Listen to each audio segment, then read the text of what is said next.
extra time of the team. And I think thinking about Lukaku, so strong in the ball, we have seen when the ball comes to him, one against one with the defender, I felt it quickly. What you do? So yeah, he's strong and he's doing hopefully tonight he doesn't score, but yeah, in that kind of situations he's been I think especially with the heat and the conditions as well, this World Cup's been very important in how you use your squad and utilise every player you've got, because for the same team or the majority of the starting line to play every game, I think it's been tough. You know what's really interesting is Doku, you mentioned it beforehand in terms of his impact. Obviously, there was a whole talk about his back, his baby, sort of him and Doku and De Bruyne came off, didn't they, when there was Senegal, when there was chasing the game. What impact can he have in terms of on that transition? Why do you think he's starting today? I think he starts today because I think Belgium are expecting Spain to have a lot of possession of the ball, and Doku's a player who can take the ball, he's strong, looks at the gravity, gets his body in between the forward defenders, but can carry the ball most importantly. So I think when he wins the ball, he'll try and carry the ball up the pitch to allow his teammates to get up the pitch and try and play the space out. So I think it's a very good call. Do you believe he's going to be in defensive job as well, or he's going to be more in a position for transition? I think tactically, I've seen a little bit from Argentina years ago with for Everton I was thinking Lukaku, and he played Lukaku into the strike, played just off to the right, and he was always waiting for when he won the ball to try and get everything on transition. I don't think he'll do that with Doku, but it's certainly an option. Michael, we talked about the fact that Lukaku can have an impact off the bench, but Catalera has also been really important for Belgium from the start. Yeah, and it's actually interesting because he's not more of a striker. He's sort of playing number 10 or off the right hand side, and he's a really technical player. But what I really liked about him is he runs in behind. So when you have Lukaku, it almost doesn't change yet in terms of their attributes, in terms of strength and all. But the way they want to play is still the same. He's been fantastic. Against USA, I thought he was absolutely brilliant. The other thing that's changed very close to kick-off is the absence now of Yuri Tielemans. How much of a difference, Sadar, do you think that makes to this game? Well, I think the captain has been leading by example. He scored some important goals, and tonight he was starting a bit more in a deeper role because De Bruyne was coming as another 10. So let's see how does affect Belgium's team tonight. Still quietly confident? Yeah, confident. Just remember, you can watch every game in Ultra HD on the iPlayer, and audio description is also available. Just select AD on iPlayer. But it's time now to join your commentary team in LA. Danny Murphy is alongside Steve Wilson. Thank you very much, Kelly, and hello from the SoFi Stadium in Los Angeles, the second of the 2026 World Cup quarterfinals, the eighth and last game to be staged here, the last on the West Coast, and the 98th of this super-sized World Cup. 8 to midday local time here. Either Spain or Belgium are going to face France in a gala semi-final next Tuesday, France's Bastille Day.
Volume 11.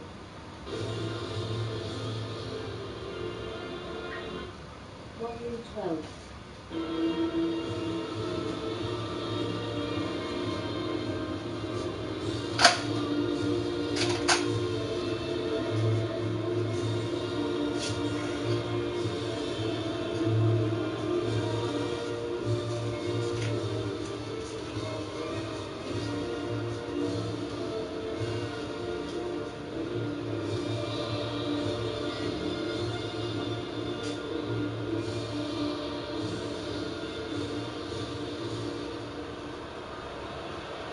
Belgium's only win in the last 11 matches against Spain was a World Cup quarter-final.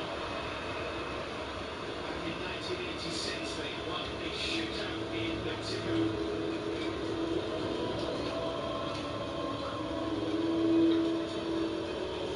Well, a real late blow to Belgium, losing Yuri Tielemans in the warm-up.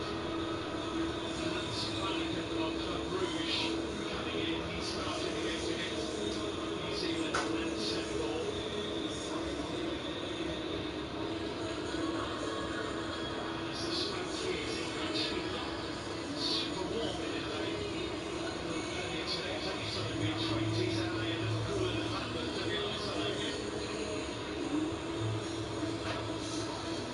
But Danny Murphy, we've got two really good sides here, and we hope that they go put on a show. Absolutely, Steve. I mean, a huge blow for the development of Yuri Tielemans. We know the quality he possesses, that ability to get on the ball and dictate play, and of course score a goal for the Spanish. I've seen them twice live. They look comfortable in great possession. Nobody's really tooled them. And it's going to be a huge ask for Belgium, and they've got to defend tremendously well. And conserve their energy at times, because this is equal all by the minute. And our referee today, very familiar, Michael Oliver of Ashington in Northumberland. Bonnie Love, assisted by Stuart Burt and James Mainwaring, and he does pronounce it Mainwaring, not the Mandarin way of pronouncing it. He's fought professionally for El Monafatti of Brazil, and the VAR is the Premier League's adopted Aussie Jared Gillett. So let's have a look at the starting lineup then. Spain's Luis de la Fuente is hoping to follow Didier Deschamps as the only coach to have won the Nations League, European Championship and World Cup. He'll have to beat Deschamps to do it, but one thing at a time. Watch today, Pedri is left out. Now that almost never happens when he's not injured. Fabian Ruiz comes in. He hasn't started since match day one against Cape Verde. Oyarzabal seems to be developing into the number 9, which arguably was the only missing piece of Spain's jigsaw. Belgium's Rudy Garcia, a Frenchman whose family hails from Spain, left out. De Bruyne and Doku against the USA both return today. But to repeat, Yuri Tielemans injured in the warm-up. We understand it might be hamstring injury. Hans Vanaken of Club Brugge comes in and plays alongside Rangers' Nicola Radska. So both Onana and Tielemans, the defensive midfield pair, are missing. It'll be De Bruyne behind the defensive line, with Doku in the 11 on the right and Trossard. Volume 11. And worth mentioning that Romelu Lukaku has come on and scored in each of his last 3 games in this World Cup, and is one short of Roger Miller's record for goals as a substitute at one World Cup. That is our space age setting.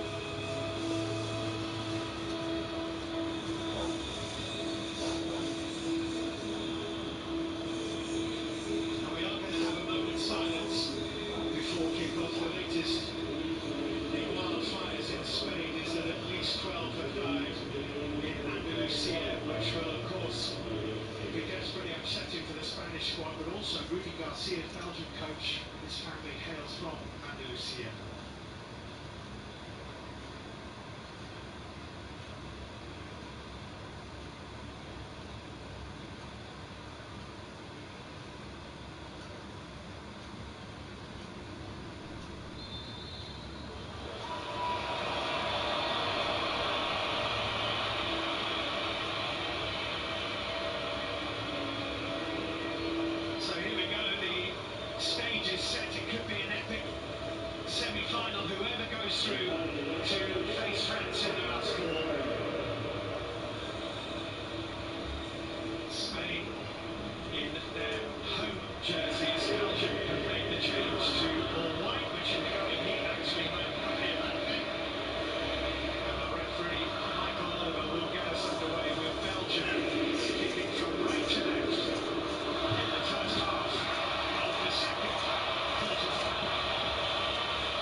off we go.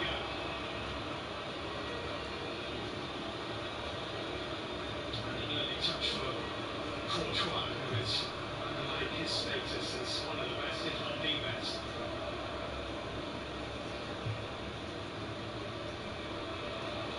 Standing with a forward ball, has just been out of play, will be a goal kick.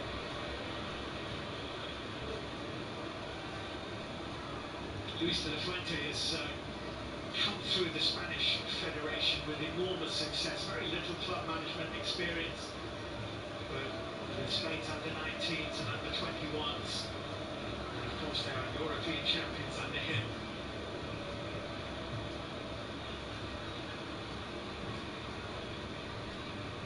Just fascinating to see that third press from Belgium, Steve, on the goal kick for Spain. 6 of them, really high up, really brave. Didn't expect that. See if they can continue it as they get played through more often. It's going to be a throw-in to Spain. You're bringing in somebody in Hans Vermaken, who has experienced World Cup football before, was part of the squad 4 years ago, has played a part in every game so far in this tournament, albeit not as a starter, but as you said, Danny, to lose both your central defensive midfielders, Tielemans and Onana, who's ruptured his ACL, that's really hard to try and paper over. It is also as well because they've got that experience of playing against Rodri, especially in the part of the Premier League, and that always gives you a little bit of an advantage. Oyarzabal coming deep here for Spain and spinning a nice looking ball away towards the left hand side. Baena here with Cucurella on the overlap. Baena finds Cucurella and it's well blocked by Castagne.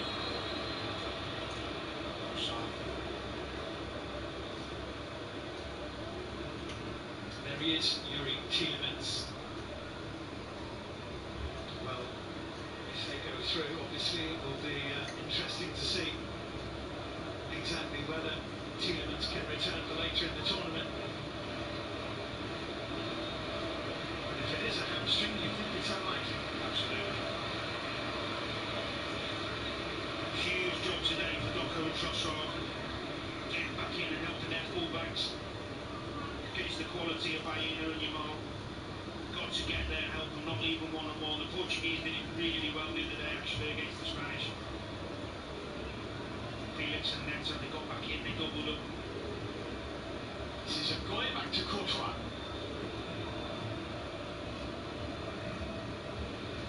Too much on that for Trossard, who's ever on the right-hand side at the moment with Doku on the left.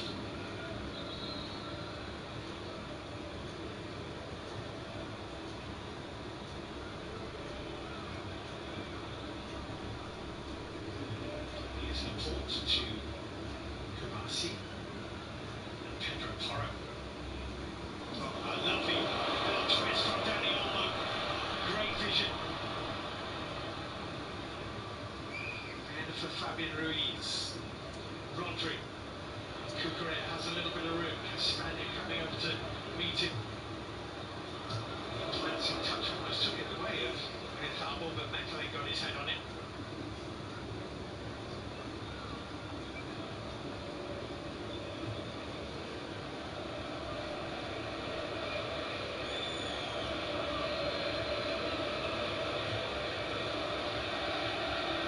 It's a nice ball. In behind Lamine Yamal, who was off after it. It's well covered by Brandon Mekele for Belgium.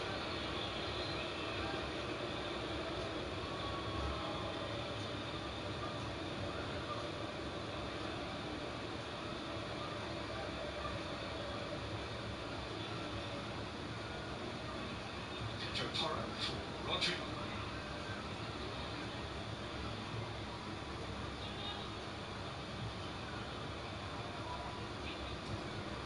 Fabian Ruiz.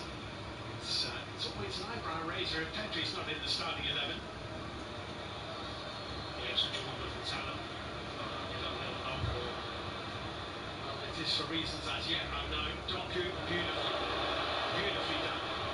And still away from Fabian Ruiz. Well covered by Oyarzabal getting back to help out, but the white shirts are moving terrific play from Doku. They're going to need that from him.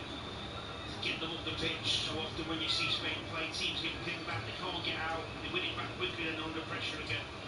Doku can relieve that pressure with those dribbles. Ability to beat people will be a big help for them.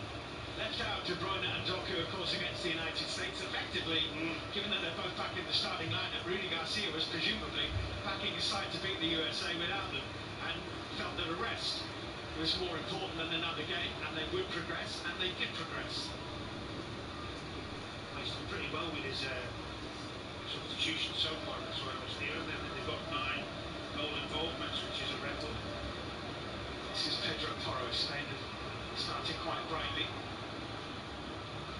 Maxime Kuiper's forward ball has gone astray, collected by Laporte. And a flick by Oyarzabal. Cucurella is on here.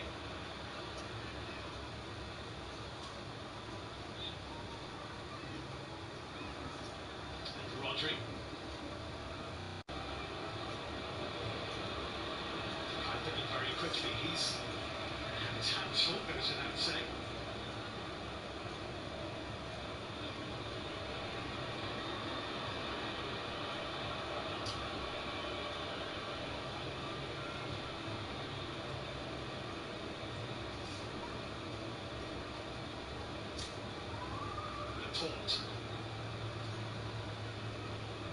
It's really surprising that Spain in their history have only played one World Cup semi-final. If they do go through, it will only be the second time they've played at that level.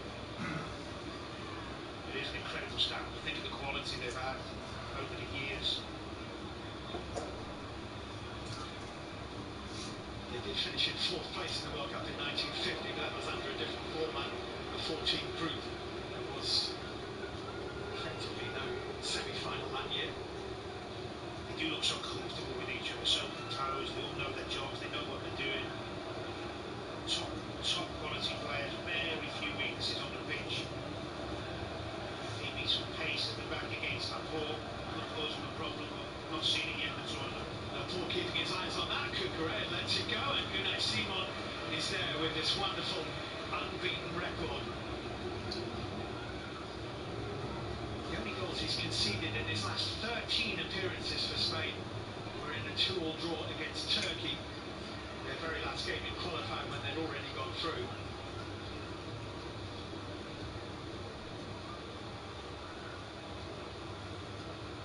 Laporte to Rodri.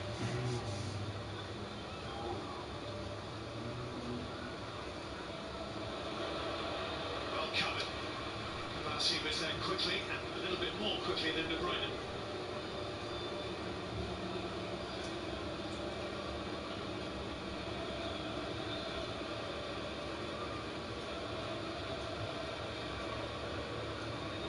Brandon Mendeley here for Belgium.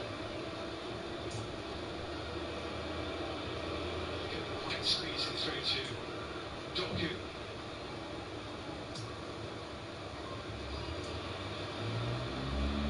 Fabian Ruiz is in a little bit of room.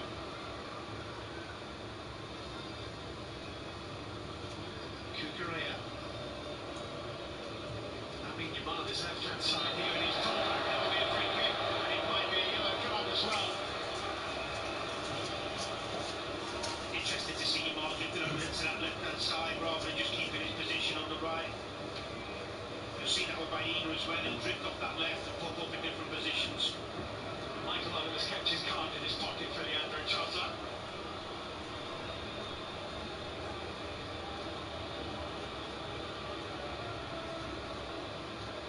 And Spain have a free kick, 10th minute.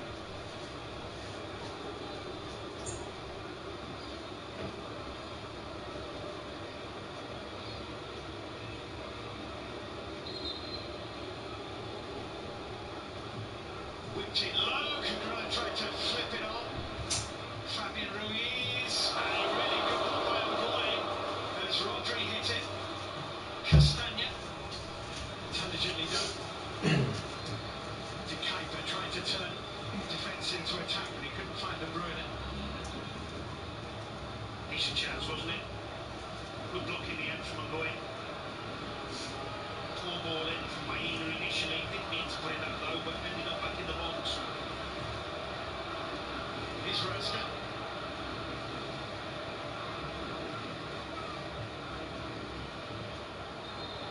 a foul on Doku by Pedro Porro.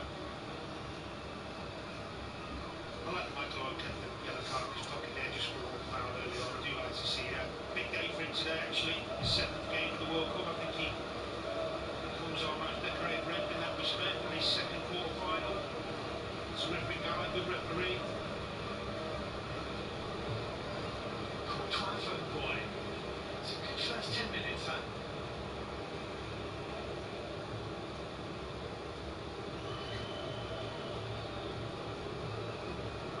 Mekele by Van Aken of Club Brugge. Fabian Ruiz. Pedro Porro.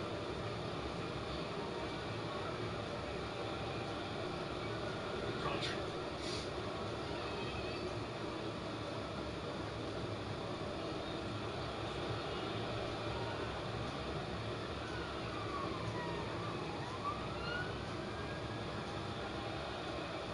They've had such great central defenders over the years, Belgium. Mekele and Goy are standing on the shoulders of giants in that respect.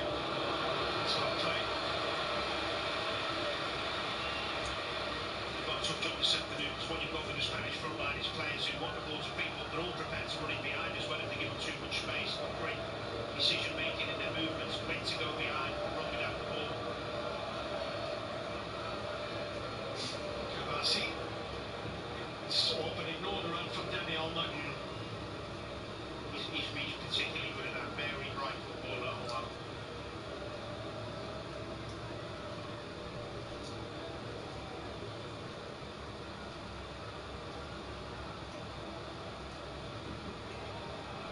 Kavasi, that's a really good run. Claiming a handball against Ngoy. Was it out the way though? Can't give that. Great run from Baena. Yeah, drifting in from that left side, well found. He does it really well. I think he times it to perfection as well. The Kuipers keeping him on. It's a decent ball. He strikes it well enough, but just hits his wrist, which is, what do they say? Natural position. Natural position by his head. Yeah. Close range, lots of reasons not to give it. No, he can't. Doku. De Kuipers made a forward run and he's got in behind Rodri here. And he scoops across it.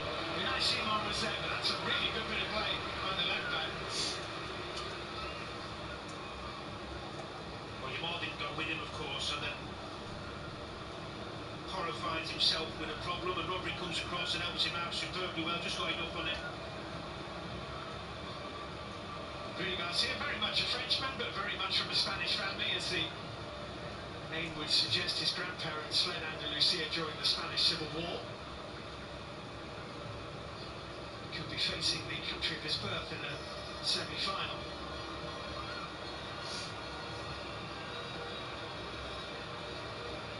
Laporte.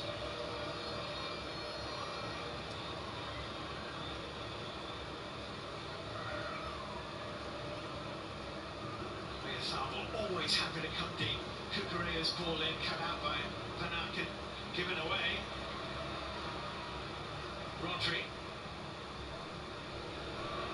Dani Olmo thought about it, found Lamine Yamal. A little ricochet ping-pong favoured Belgium, and De Bruyne finds Doku.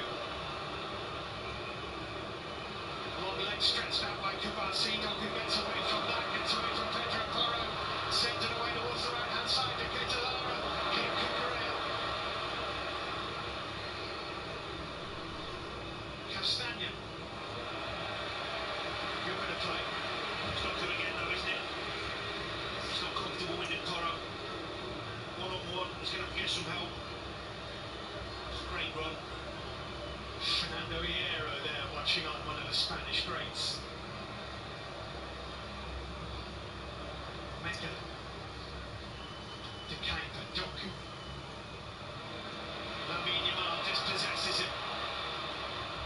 And then pirouettes away from him. Oyarzabal is off and running down the middle. That's where he was trying to find it, but it's cannoned off the chest of Raskin. Such good feet, so quick.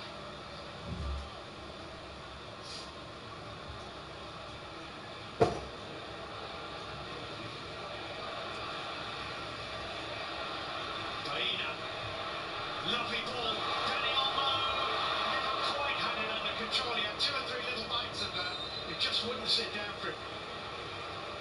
Good numbers in the box. Olmo making runs forward again. Another clever ball from Baena. He's actually taken his chance really well since he's got in the team. I think Williams started the first game. Nico Williams, they say, is fully fit now, but Baena stays in.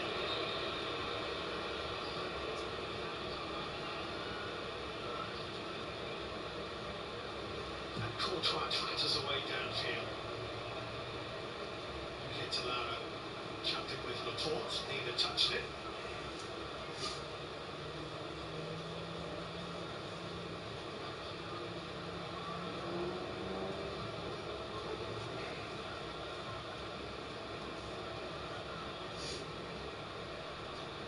Kabasi, still only 19 himself, is an extraordinarily composed defender, if I can say it. He's paid. Pedro Porro. Oh, that's a wonderful ball if Baena can reach it. He can't. It's a nice idea. It was. He saw the pass, he just couldn't quite execute it.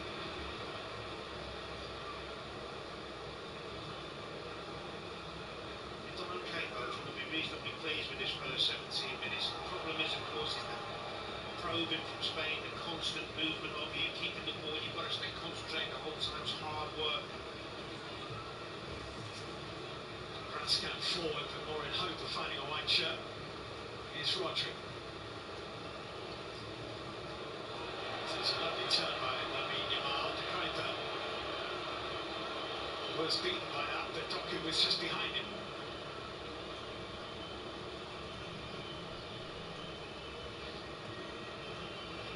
Castanha's ball into the air. De Kuyper in the back post. Well, he was trying to get in front of Pedro Porro. The decision is that he fouled the Spanish defender.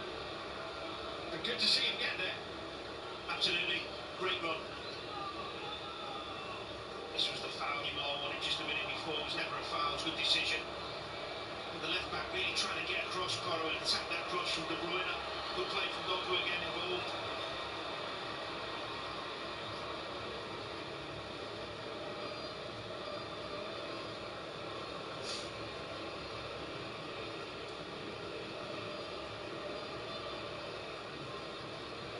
Cucurella would just have to go and retreat to collect. Fabian Ruiz.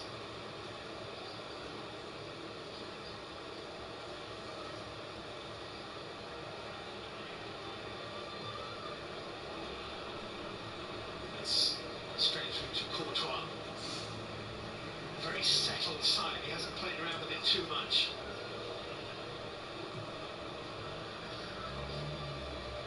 Certainly not defensively, where they've been impenetrable so far. Nice him on to Kubasi. They just pass their way out of a problem so confidently. They do, but it's a good effort from Belgium. When they're set, can they have a press? Can they make them uncomfortable? I like them trying to do that. Dani Olmo skipping away from Doku. That's the cue for Pedro Porro to advance. Lamine Yamal slipped. And it's a free kick to Belgium because he slipped and fell into his opponent, who was Brandon Mekele.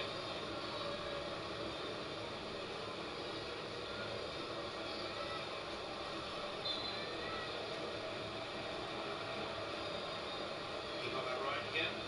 Rekova. He's had a good start to the game as well. I think sure intentions to sort out.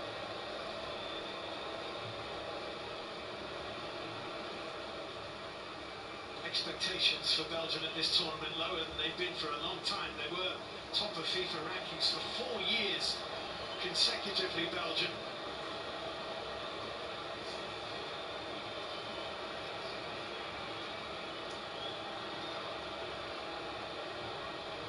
Dani Olmo. Doing some other games in 2018 in Russia. They were absolutely brilliant to watch. Unlucky to lose, weren't they, to France in the end? Yeah. Well, whoever it does constitute France's opponents in the last four, it'll be a familiar foe. Well, it's a lovely ball just behind Dani Olmo. And the press has won the ball back. Lamine Yamal! Claiming a deflection.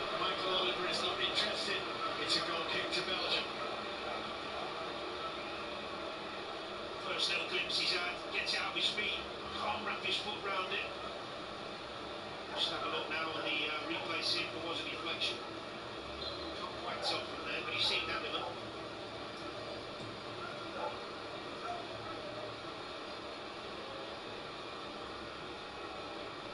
To Kaita. Asking for De Bruyne. De Bruyne outside of the boot. Ketelara might have been offside had he found it.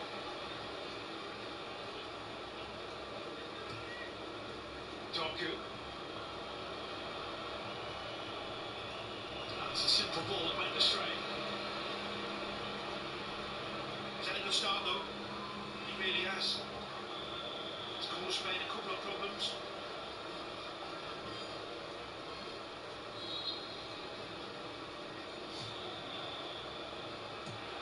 Pedro Porro with the swipe forward. A little bit too much pressure exerted by Ngoy.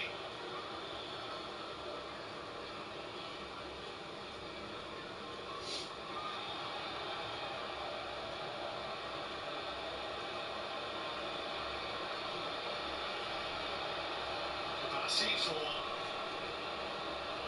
Dani Olmo. His movement's terrific, isn't it, Nick?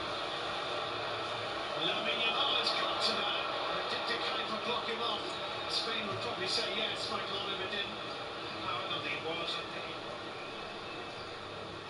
he's already running off the pitch, and I don't think that was the right decision. But it was a terrific run again from Olmo. He does it so well from that big position.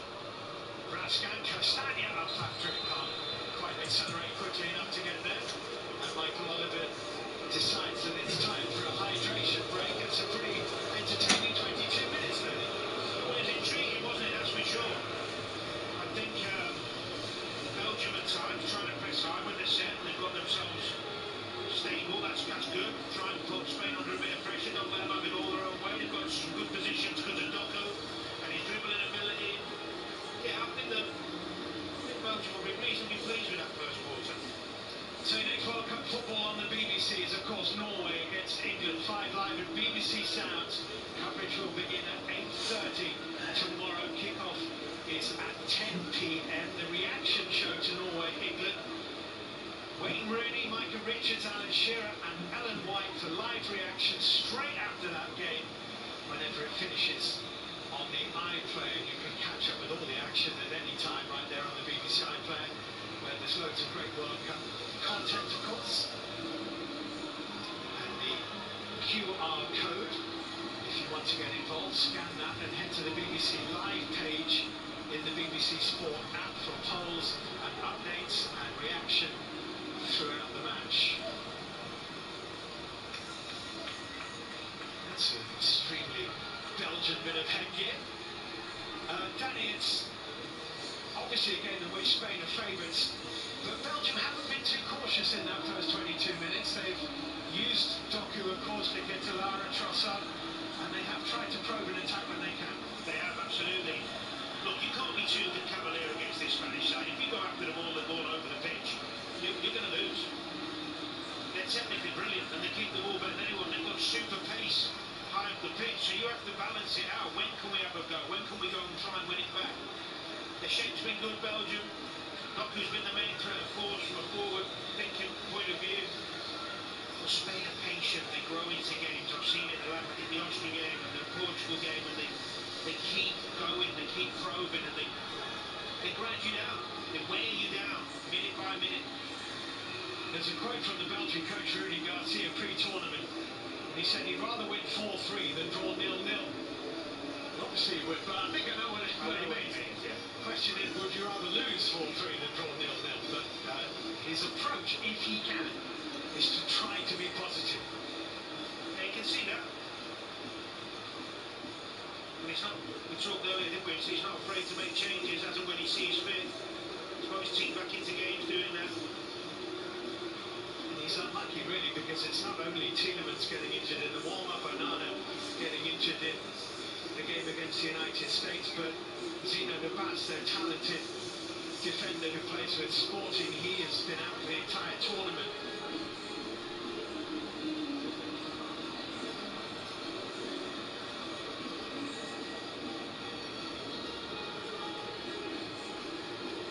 So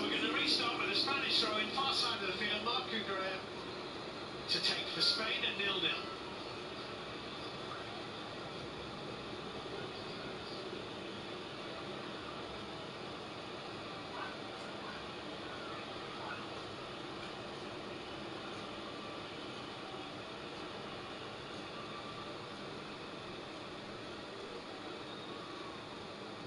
Unai Simon.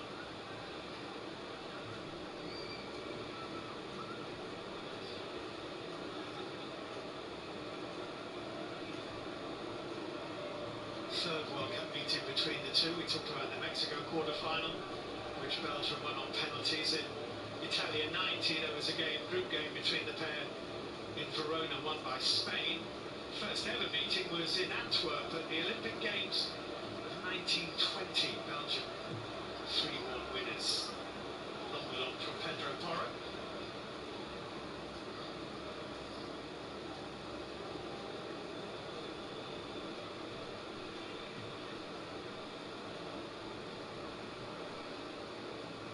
De Kuyper at left back for Belgium has been a little bit in and out for Brighton domestically since he joined last summer, but he's been excellent here. He has indeed. He started the game well as well.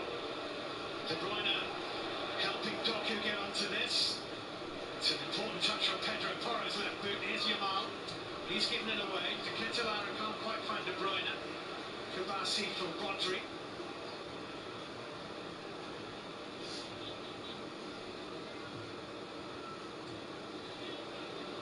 Kukurea.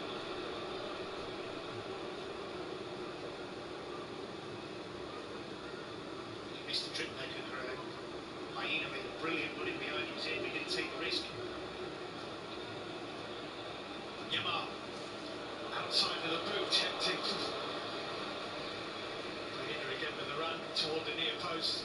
Covers some ground, doesn't he, Spain's number 15.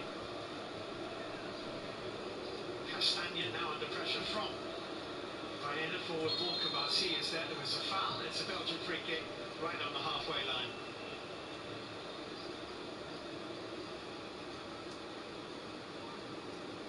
Yeah, Baena I saw in the Austria game for the first time live, and then he was absolutely outstanding. Obviously his work ethic was terrific, but his movement was technically very good as well. Good on set plays. Van Aken made a nice run, was well found by Doku.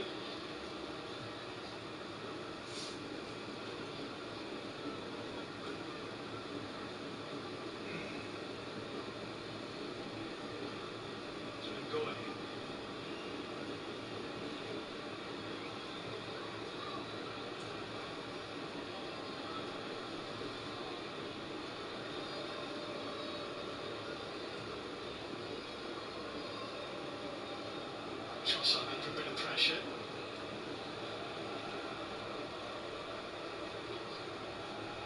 Absolutely brilliant season for Arsenal.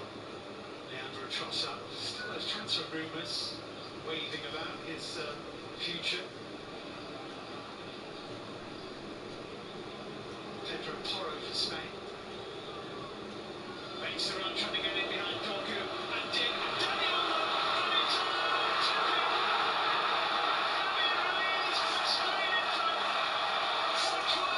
And it's pushed it straight into the danger area, and Fabian Ruiz puts Spain in front.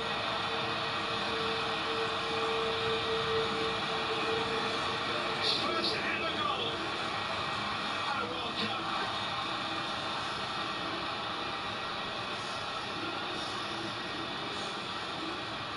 It's a great one too. Doku's got to do better on Porro. He just gets caught. Ball watching. Pulls it back to Olmo, and Courtois makes the save, but it's an easy finish for Ruiz. But it's that little sweet shot from Doku, who we've been praising for his offensive play. As soon as he looks at the ball, Porro's got the yard on him. Gives him the opportunity to get in behind and get that ball across. That's a little mistake. Can't do it against this Spanish side. I don't think Courtois was getting there, even if it hadn't been deflected off Castagna. It's Spain 1, Belgium 0. And now Belgium have to score against a side who don't concede.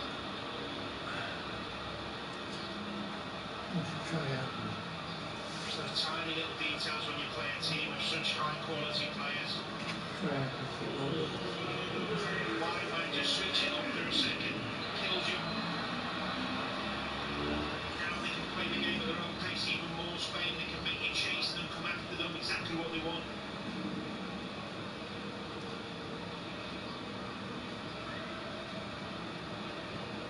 Castagna coming off worse here as Cucurella jumped with Van Aken. Well, there's the goal scorer. Fabian Ruiz in for Pedri today. And in the goals. Spain are unbeaten in games that Fabian Ruiz has played in. That's not a bad record when he's played in 48 of them, counting today. Not at all.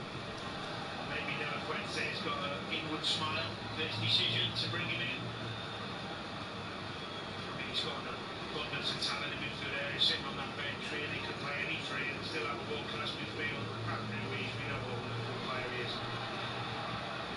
Belgium down to 10 at the moment, whilst Castagna is off the pitch getting some treatment.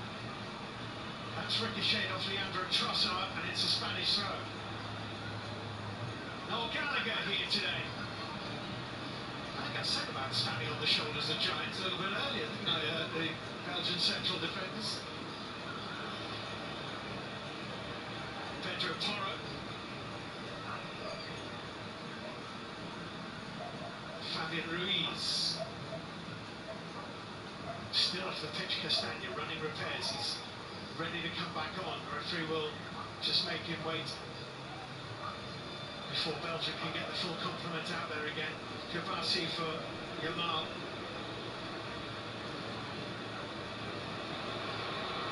He's done superbly well there. Rodri taking it in, and Goy with a clearing header. If Belgium go 2 down, they really are in bother. I mean, Yamal, fantastic feat. On he goes. Who felt he had to prevent what we all thought might be about to happen.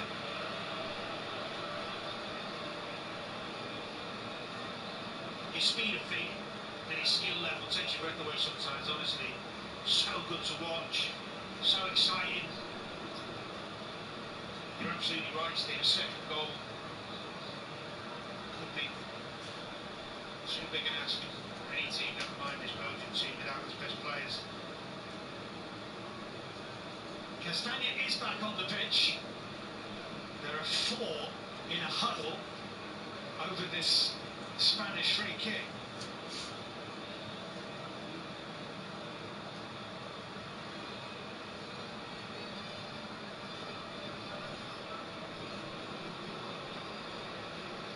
Danny almost walked away from it.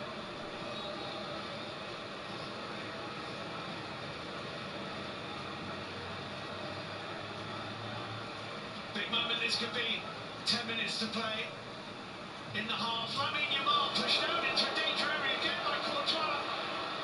This time Fabian Ruiz couldn't quite find a path to goal. Well, he gambled on Courtois moving. Goalkeeper of his experience, not going to catch him out the same side. Still, he pushed it out into a dangerous area. Should be doing a bit better than that. Goalkeeper of his quality. Spain's corner, but in the back to Fabian Ruiz, our goal scorer. Michael Oliver has impeded Dani Olmo here. That's a great block from Belgium's point of view. He'll absolutely hate that.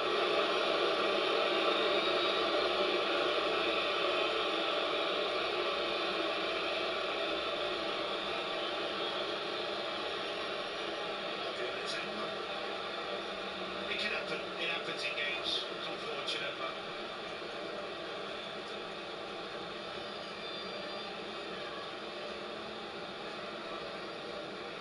So we'll restart with an uncontested drop ball. Lukaku limbering up. I don't think we'll be seeing him yet, but I'd be surprised if we don't see him at some point. I'm surprised he's not ready to start after a month's training, coming off the bench and stuff. He's played so little football, though, hasn't he, over the last season? 7 games for Napoli all season. It's a great ball. Baena controls it on his chest. Oh, brilliant control.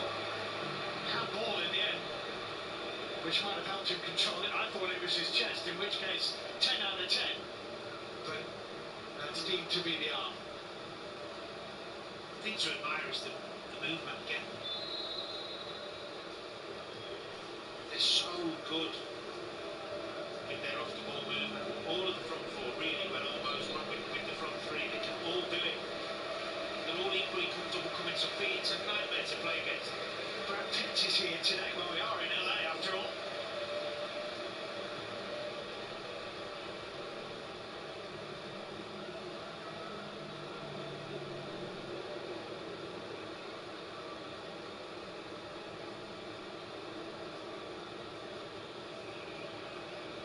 Simon.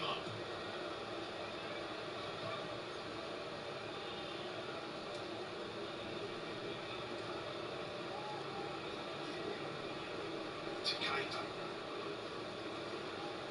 Do Belgium change? Can they change? Not just yet. It's the first real error of their defensive display for the goal, so try and keep the shape. It's too early in the game to be too bold and brave at this point and lose it. Big part from Tottenham's Pedro Porro in that Spanish goal. That's nicely played. Fabian Ruiz, who finished off. Baena with the ball in, chested off. Oyarzábal, this is brilliant. Oh, nearly got it through to Dani Olmo. De Bruyne lifts it forward to Keita Lara. It's a little bit isolated, to say the least. He's got to do better though. A couple of times now the ball's gone up to him. Poor touch from Keita Lara. Super move, wasn't it, from Spain again? So incisive, so imaginative.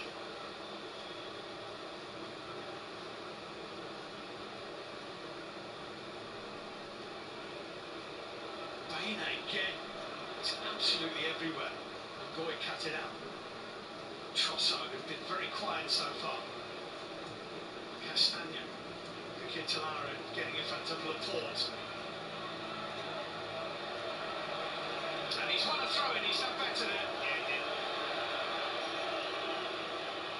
He's had a bit more strength and willingness to get his body in there, get his team up the pitch.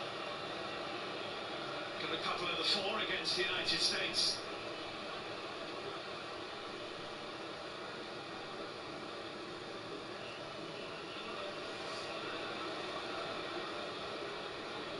Oh, lovely vision. Fabian Ruiz finds Yamal, who turns it on to Pedro Porro. Red arrows flying forward, left and right. Lamine Yamal. Pedro Porro. Cucurella.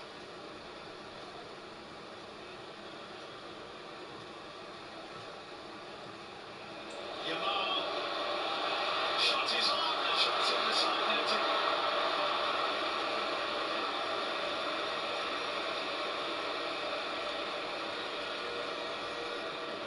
Not the best finish in the world, but the bit before it was beautiful.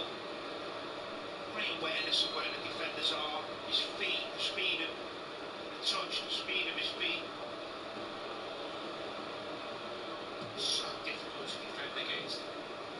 Honestly, such an incredible young player. He'll celebrate his 19th birthday on Monday.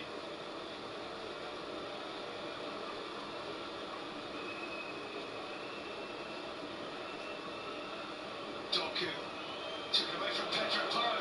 Nicely set up, Leandro Trossard. Gets it wide to Castagna. Castagna's ball in. Blocked by Fabian Ruiz. They're not done yet here, Belgium. De Bruyne's found Castagna again. It's a good ball to get to Spain have conceded for the first time in this World Cup. And Belgium are level. There was almost a hush of disbelief as the ball beat Unai Simon. 649 minutes unbeaten, and then Keita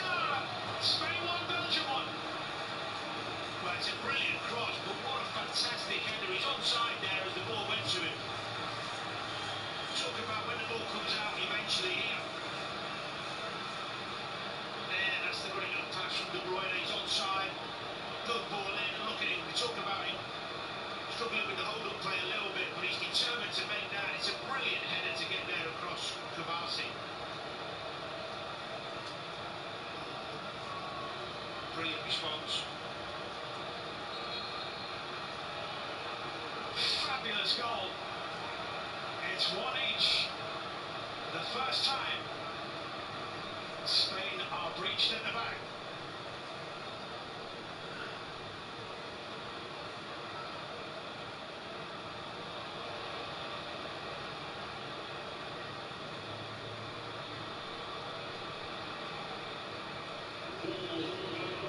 Which from a neutral point of view is good news. Absolutely.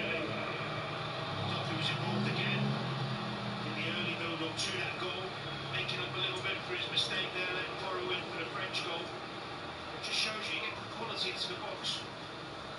The striker in there, the size of Ketelara, it's going to be a problem.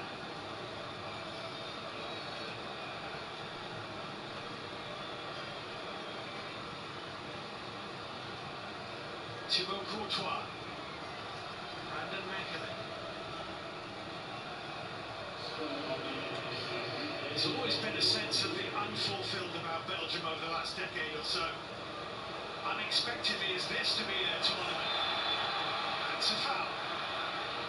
And a yellow card. Kovacic is booked. He's looking a bit perplexed as to why. Might get a better indication on the De Bruyne shows, yes, after getting the ball.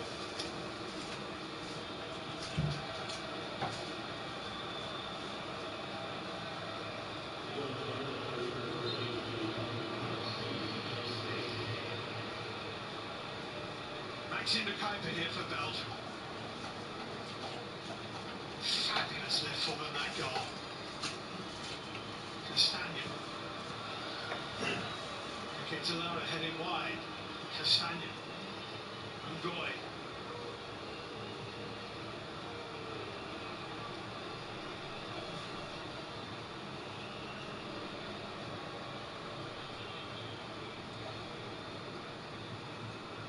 That's around the play of Bain. It'll be a Belgian throw-in.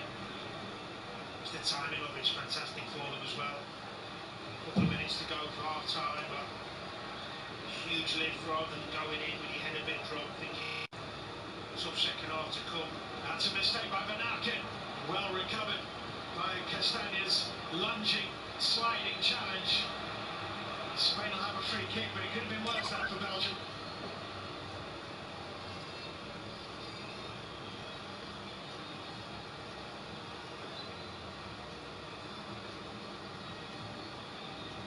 Confirmation that the goal was onside if you needed it. Pedro Porro for Kovacic. Laporte. Aina drifting inside again. Pedro Porro.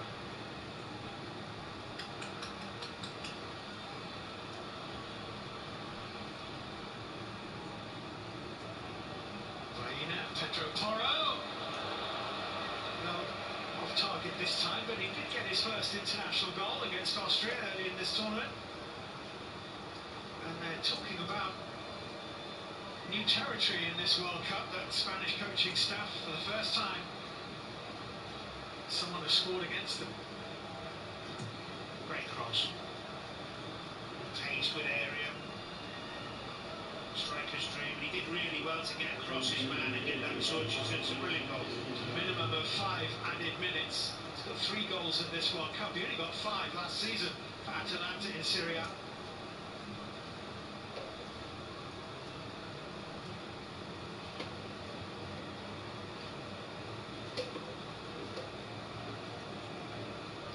Laporte for Pau Kovacic. Almost movement, and he nearly plucked that low-hanging fruit on his right boot.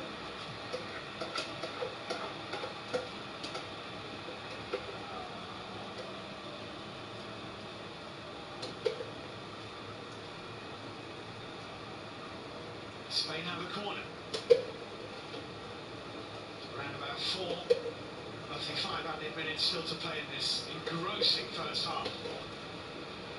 The biggest side, Spain. Only a couple of aerial threats there in the box. Goes into the near post, De Bruyne heads it away, it'll be another corner. Poor ball. Unlike it.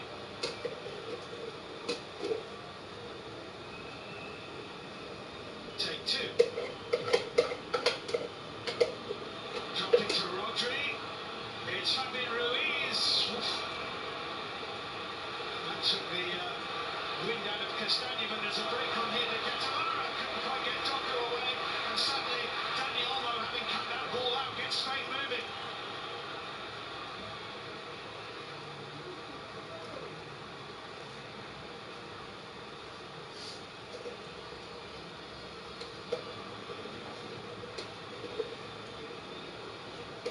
Rodri's just lurking on the edge of the 18-yard box. That cross isn't going to find anyone in red or anyone in white after that.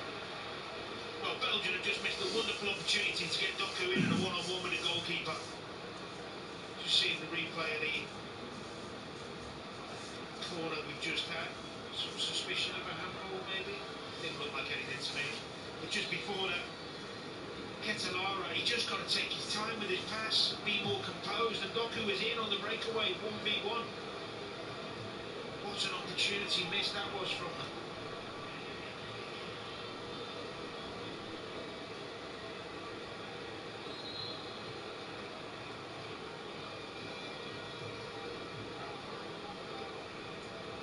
Oh, that's painful.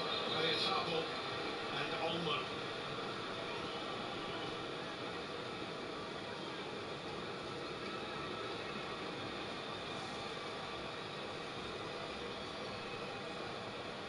Yes. Thankfully, they're both nearly okay. I think he's actually saying, Oyafabo, didn't need the guys on. Worried about maybe coming off, but Yeah. he's not. He's allowed to stay It's on okay. anyway. Pedri watching on for Spain. He's a real note-taker, is Rudy Garcia. When he gets a bit agitated, he starts playing with that red tie, a little bit like a skinny Oliver Hardy.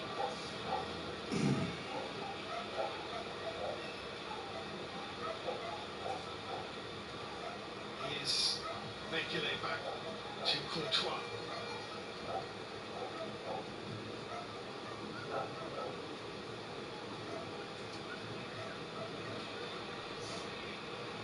De Bruyne, full forward here. Doku. Cedric Porro won't be comfortable here. Doku.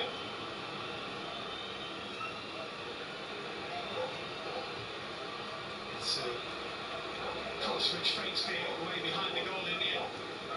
Well, Rodri did brilliantly. He got himself across there because he knows Porro's struggling with it one-on-one, or anybody struggles with it one-on-one. Just narrowed the angles and narrowed the space. Really good midfield play that from Rodri.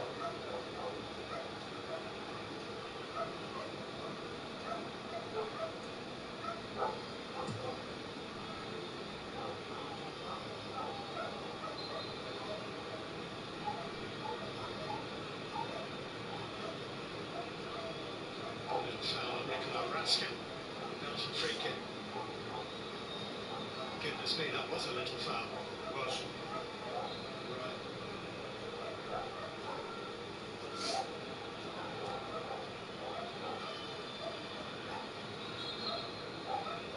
And Michael Oliver blows his whistle, and you have to hand it to Belgium, because in this tournament and in football in general, once Spain take the lead, the judge is putting the black cap on and pronouncing his sentence, but they found a way back into this with the Catalara's header.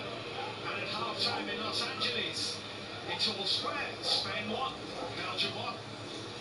Well, that first half has really warmed up, Micah. Yeah, it was great. I've got to give credit to Belgium. I thought they was brave. They pressed really high in that first quarter, and then they sort of went into that mid-block. But when they're on transition, they looked really good.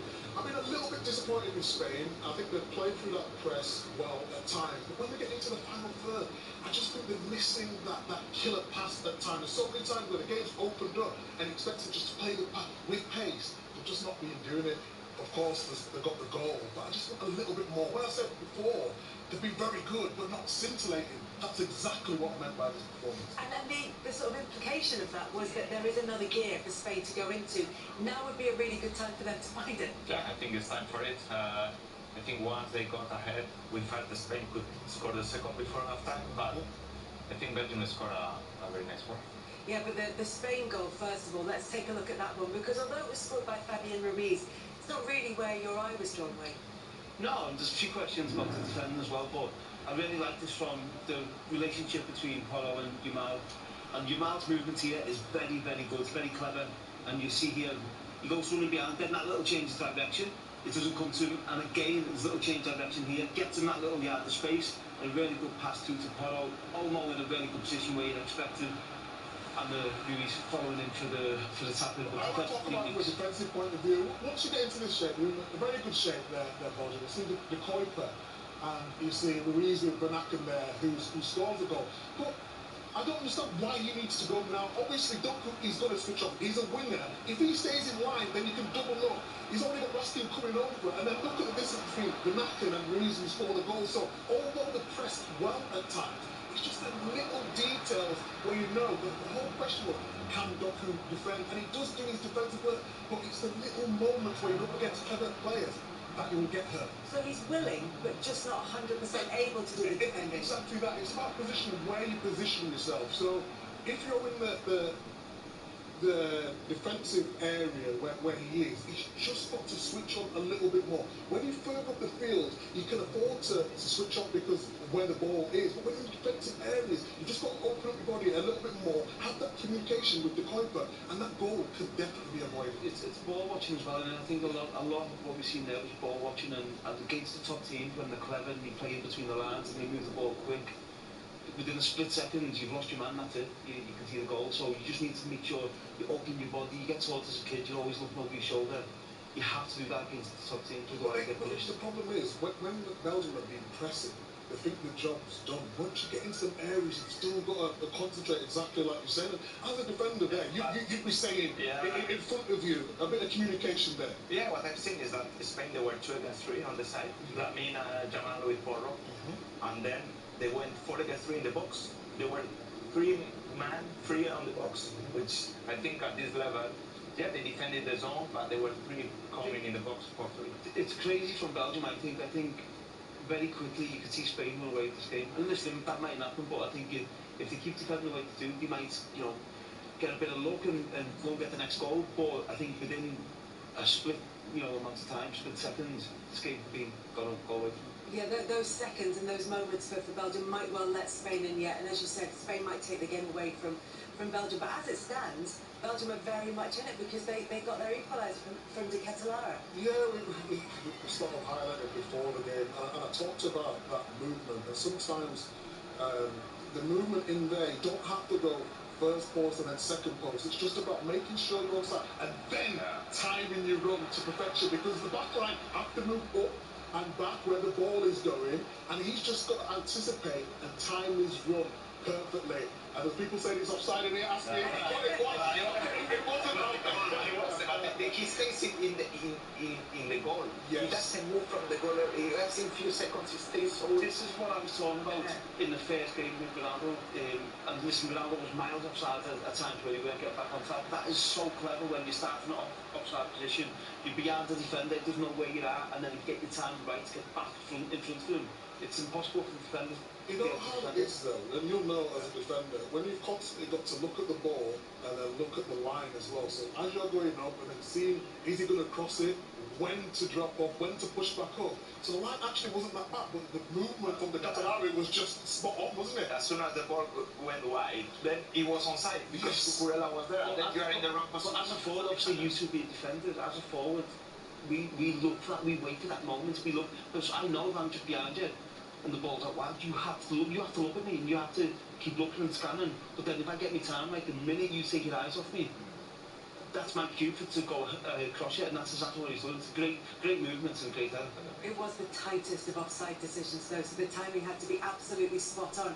And we're talking about the Belgian press, and Mikey, you were saying that they're getting it's almost right for them, but just maybe needs a bit of tweaking, a bit Yeah, of I think polishing. it's a bit of both. I think they've been very brave in the way they want to set up. So you see Belgium here with high, you see robbery, but I don't know if it's a good thing or a bad thing because Spain can play through the press, but at the same time, Belgium are trying to be brave. You see the amount of space left in the middle of the pitch, and that's why when you was talking about potentially, if the game materials like this, they might find it difficult. But these are the little details we're talking about. If Jamal just pops up round the corner in that space and they get the 1-2, on another opportunity, they could have been punished for that, couldn't they? Yeah, I think it's crazy. I think against the top team, we done against Barcelona in 2009, got popped all over the place. This is absolutely crazy. You leave this much space for players with this much ability and this much quality. You see what happens here with one pass, get the touch, get out wide, and now they're running, into a dangerous territory. It's their advantage. It's 1v1. If they keep doing this, I think Belgium are going to find it so difficult to get near Spain. And listen, they've got, I think, a bit of luck. I think Spain's been a dominant team, but I think they could run away from them if they keep doing this. Yeah, here in Spain, we want to play with the keeper. We want to have one extra man. So I think as a Spanish team, we want to play with that extra player, like with Simono, with the ball. So when Belgium is pressing, I think we were not so clever finding the free man. But I think once Spain they find, I think they could find a big space in behind. I think what you'll find in the second half, I think Yamal and will start, the wide men will start coming inside. I think they'll start coming inside and leaving the two centre backs, 2v2, and then the space in the channels will be out wide. And Yamal will start coming inside a little bit more, and then they've got the full-backs, the forwards will go into the channels. I think Belgium will find it very difficult in the second half. Yeah, despite the fact that Doku has caused problems in places there as well. He has, and for me, this is Doku's strength. Obviously, he gets back and helps out defensively, but this is why he's in the team, because he carries the ball, he commits players, he commits defenders, midfielders, and here he gets a little bit of luck, but he allows Belgium to get up the pitch. So now you see, just by holding onto the ball, Belgium can get players forward, they can get them into Spain's half the pitch. And again, here he's in a good position defensively. Porro's ran through, now Porro and Yamal are out of position, you see him, he's spinning forward, he's driving forward, so from Belgium defending their own penalty box, now they're in a very promising position and attacking area, so that's the reason he's in this team. That's why I thought Belgium would sort of go in that low block, so when they win the ball back, then they can have these runs. Like I said, they've been very, very brave. Maybe they wanted to be a little bit higher up, so when they get in these areas, because he's up against Robbie when Ruiz goes forward as well, although trying to get back in. But I've been impressed with their setup, and Doku, that's obviously why he's starting. There's been talk about him before the competition, and that's why, because he's a massive outlet. So just a few minutes to go until the second half in this game, but just over 24 hours until England go again. They face Norway in Miami, 6 days on from what was a balmy old night at the Azteca in the round of 16. Let's have a little listen to this.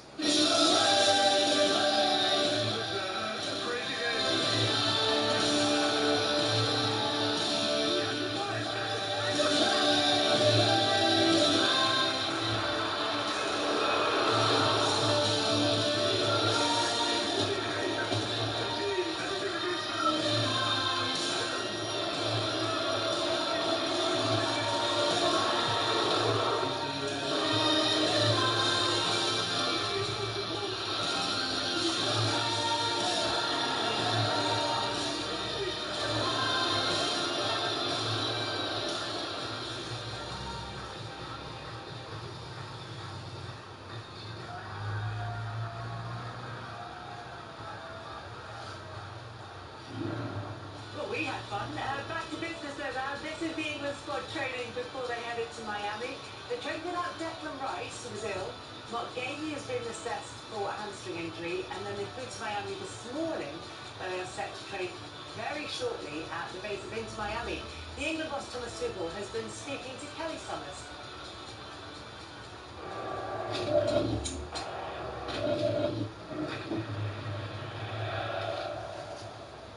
Thomas, one step closer. Yes, we're here again. But that's a good thing that we're back here, because it means we're one step closer to the ultimate goal. How do you view the latest step taken? in Mexico? Because I imagine there was a lot to reflect on. Yeah, it was a draining match. It was physically draining, it was emotionally draining. It was a roller coaster within the match, and the occasion in itself, the Mexico and the Azteca, like we had enough time, we had enough days to get it out of the system. It's very important to move on, to draw a line, step up and continue to regroup, to refocus and to be ready again. Is that focus the reason we never see you getting involved in those post-match celebrations? I'm so close to go in there and be the first one to lead the celebrations, but I truly believe it's the moment for the player. Jordan Henderson, Yeah. obviously he's had surgery, he's back with the group now. I just wonder what role he's going to play for you going forward. But actually, according to him, he will be available more or less for the match. Is that realistic? Yeah, he still tries to convince me that he will be involved in this tournament. He has just a different mindset than me, so I imagine you want him here anyway. Yeah, he will stay for sure. Gerald Ponza will now be suspended for the next 2 games. I wonder what your thoughts are on that. Very harsh decision. If you look at the foul in the still, the leg is too high and the foot is open. If you look at the scene in itself, he's unlucky. It's a 2-game suspension. We were not informed about the reasons why. I cannot change it. Nothing that I say now will change it. We have to, I don't like it, but that's just it. We learned to live with these decisions. It's our job to find solutions. Norway then?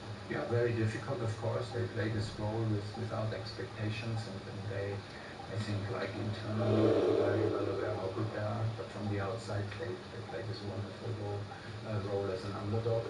So now they are clearly overachieving already, and they come, of course, in full flow, in full belief. They have a very strong front line, led by Erling Haaland, who can decide any match in the world. How do you stop him, Thomas? As a collective, of course, as a collective, and stop the support to him and never stop fighting.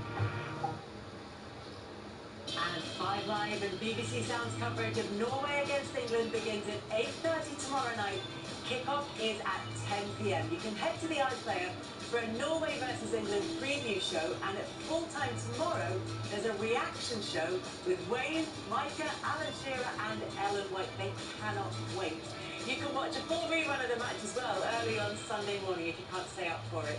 Finals weekend at Wimbledon, Karolina Muchova takes on Linda Noskova in an all-Czech women's semi-final, all-Czech women's final tomorrow, and then it's the men's final on Sunday afternoon.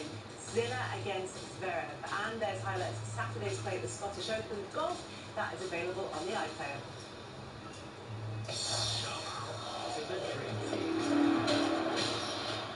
Your top tier squad. Bad fight for a cash prize of Comedy All-Stars. Come on, let's go! It's coming home! You're massively overusing our free time. I am. I'm nervous. Surprise coming. This World Cup, select your comedy dream team on BBC iPlayer. Go! You ready?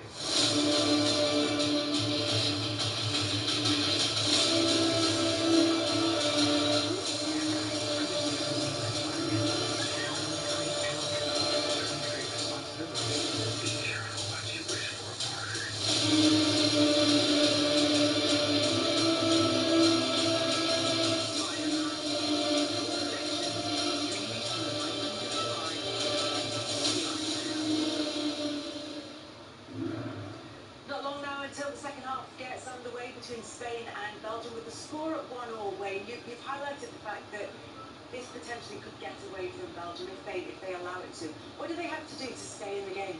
Yeah, I'd just like to see Belgium tighten up a little bit and be a bit more compact and try and neglect the space for Spain, especially in their half of the pitch. But you have to just try and find a way to stay in the game, and then you've got Lukaku to come on who can try and help them in late in the half. I just think because Hans Mackens used to winning forward, arriving in the box, now he's been asked to do more of a defensive role, which you find a little bit difficult, but Wayne's totally right in terms of just tighten up a little bit. And so how does Spain find that next gear that we keep waiting for from them? Yeah, I think also from the bench we have Ferran Torres, we have Pedri, we have Merino, we scored the winner, Williams with speed, also the impact we've seen from Belgium. So I believe it's going to be a very interesting second half. Yeah, could see some new faces as the second half progresses. With your commentary team of Danny Murphy and Steve Wilson. Thank you very much, Kelly. We're almost ready to go. Of course, if you are watching any of the World Cup matches live or enjoying the highlights on BBC iPlayer, don't forget you need a TV license. You can scan the QR code on screen now to buy.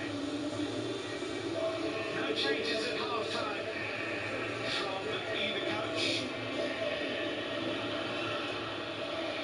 Spain 1, Belgium 1.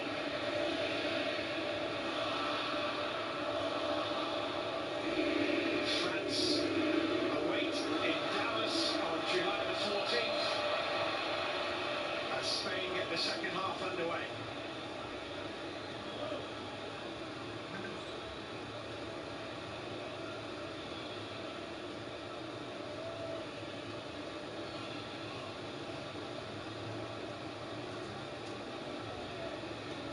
And here's Aymeric Laporte for the European champions and the World Cup winners of 2010. Four-time European champions, actually, Spain.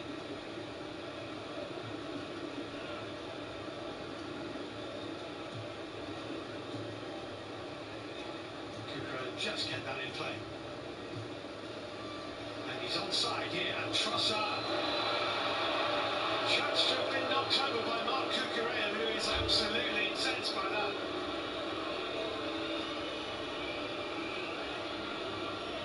Yeah, I think it's the right decision. He gets him in the back rather than shoulder to shoulder. Did well, Trossard, track that run, what we talked about.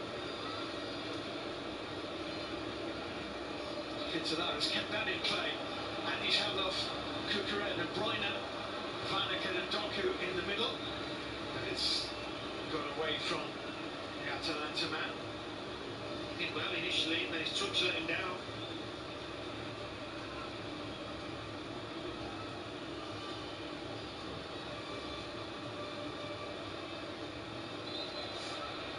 Dani Olmo's turn was just a little bit too nimble. And Mekle with the foul. That's given away carelessly by Laporte to Doku. It's a super run by Trossard if he can find him. It flicked off the heel of Rodri. Trossard was still keen to get there. Rodri apologising. Giving the ball away, so unlike him. Will be the first one he's given away in about 4 years.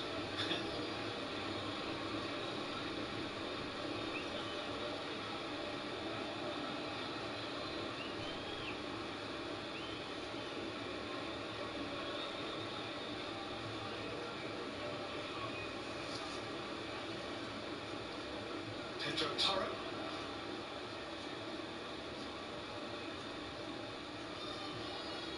Well, that's a super run if Lamine can get there. Courtois did superbly well.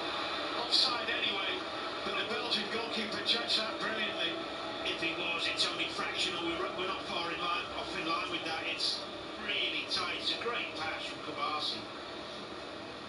Yeah, it's right shoulder. It's not his feet, it's his right shoulder. It's the right decision.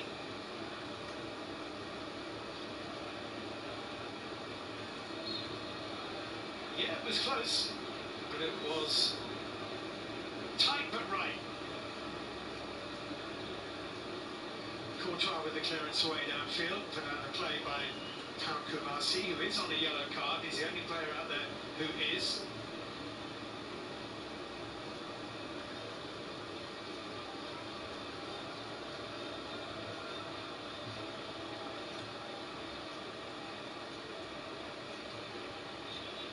Mekele getting in front of Dani Olmo.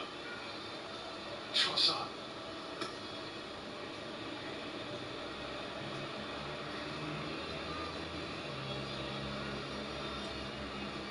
Castagna putting it into the little area that Doku had just vacated.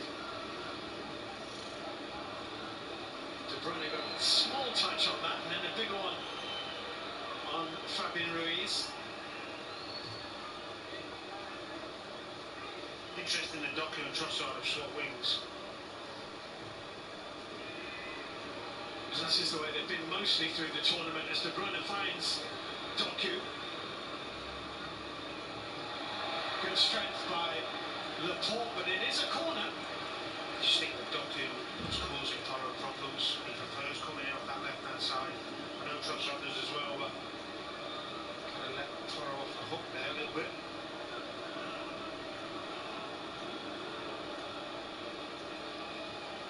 Correct decision. Yeah.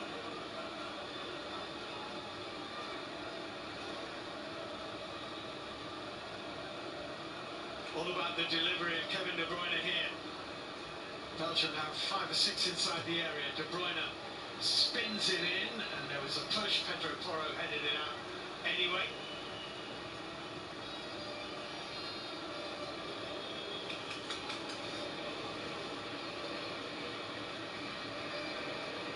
The push was from Raska. It was well spotted.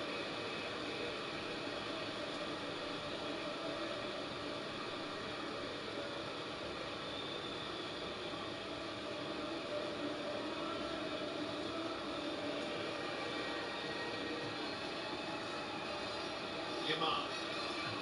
Pedro Porro wants and gets the return, well covered by Ngoy, who was sent off in the game against Iran, you might remember.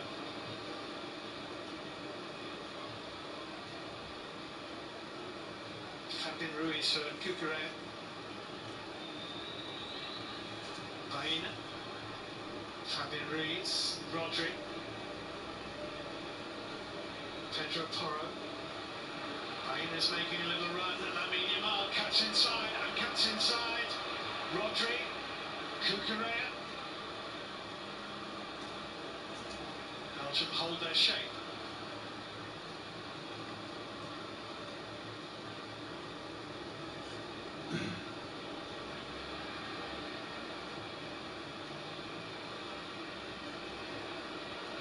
Yamal for Cucurella, lets it go. Fabian Ruiz also let it go, but Oyarzabal wasn't expecting that. Cucurella, and then Lamine Yamal, that was deflected, and it will be a corner. That was the patience. That whole move, catalogue of passes, was the patience. They don't get anxious, they don't rush it, they keep waiting for the space.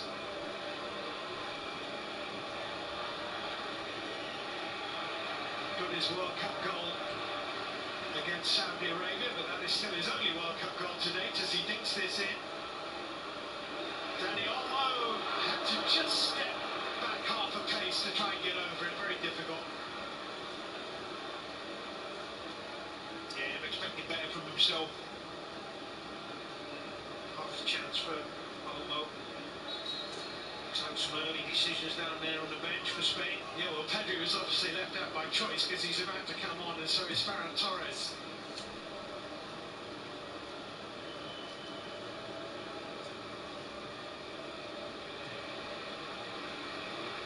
Baena. Cucurella. There's a little gap in behind. It's Fabian Ruiz assessing his options.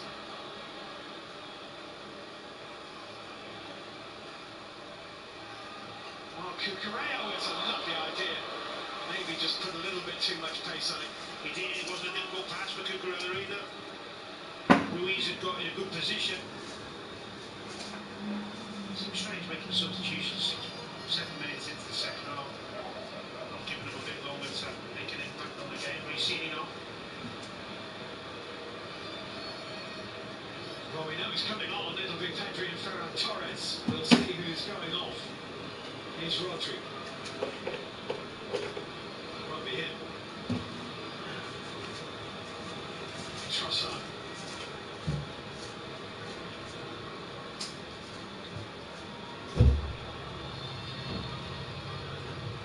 Had the small ball. I think the intention was that it would go down the line and Doku would chase it, but he controlled it.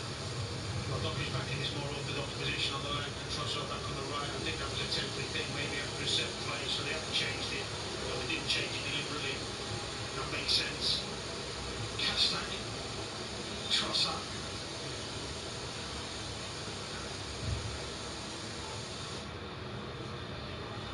De Bruyne, options to his left-hand side. Doku the better of the two, so De Kuyper got out of his way. De Bruyne, Doku, and De Kuyper side netting. Great football.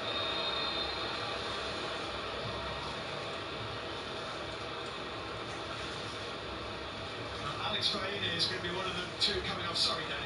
No, go. Just looking at the replay, it was a brilliant move, like you said, and getting De Bruyne and Doku involved. The keeper just snatching at it a little bit, but he got in behind again. Growing in confidence, the Belgian side.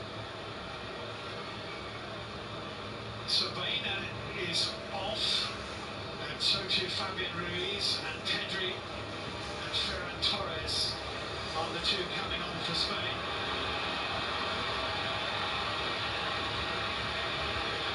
Pedri, who had started all 5 matches of this World Cup prior to today.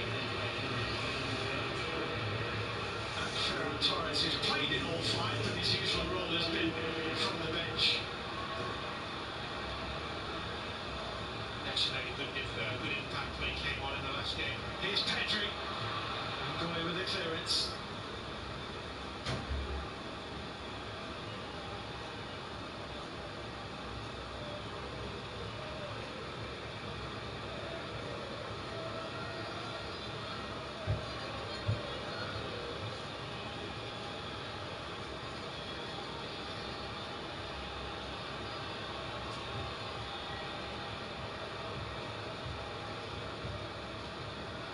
Kukureya for Olmo.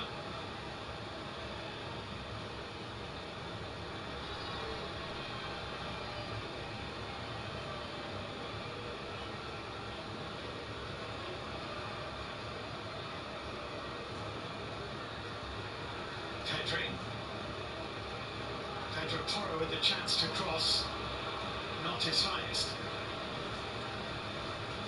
Really poor from a man of his quality. Good numbers in the box as well. And Belgium are going to respond with Axel Witsel coming on. He has made a very brief appearance in this World Cup. Just one substitute appearance thus far, but he's going to be on soon. He certainly brings experience, plenty of it. Pedri, good challenge to Bruyne. He's been a brilliant player over his career, Witsel. Intelligent midfielder, can play at the back as well. Played last season in Spain with Girona, but his contract there has finished. He is currently without a club at 37.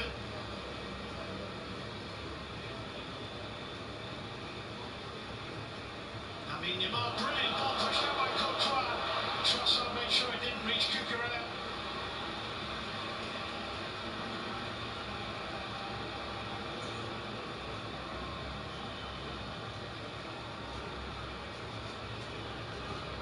Pedri.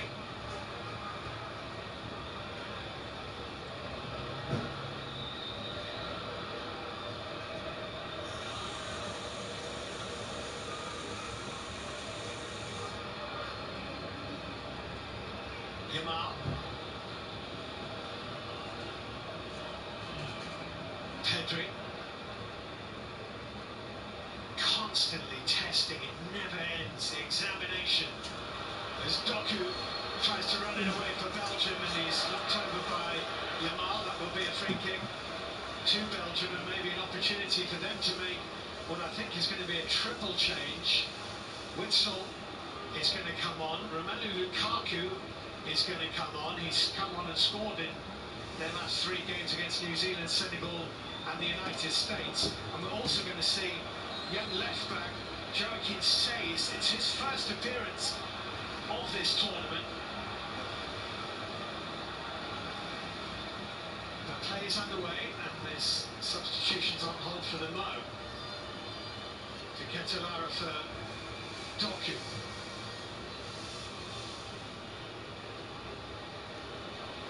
Nicely worked, but Dani Olmo can tidy up.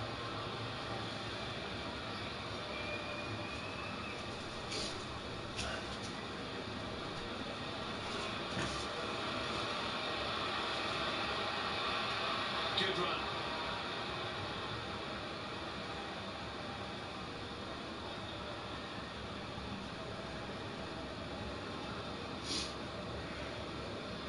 support. It's going to reach Kukre from Pedri. Out by Ngoy.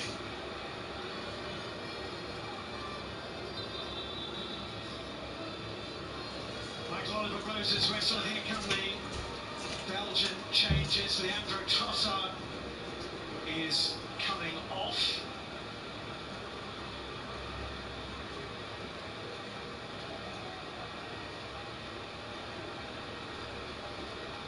Wandering off the pitch somewhat reluctantly. Witsel, Joaquin Seis and Romelu Lukaku coming on. Trossard and Tanaka and De Kuyper go off. I'm a little surprised at Trossard because he's been keeping the ball really well. He's got that experience and that technical ability to keep the ball under pressure in tight situations. A little bit surprised by that.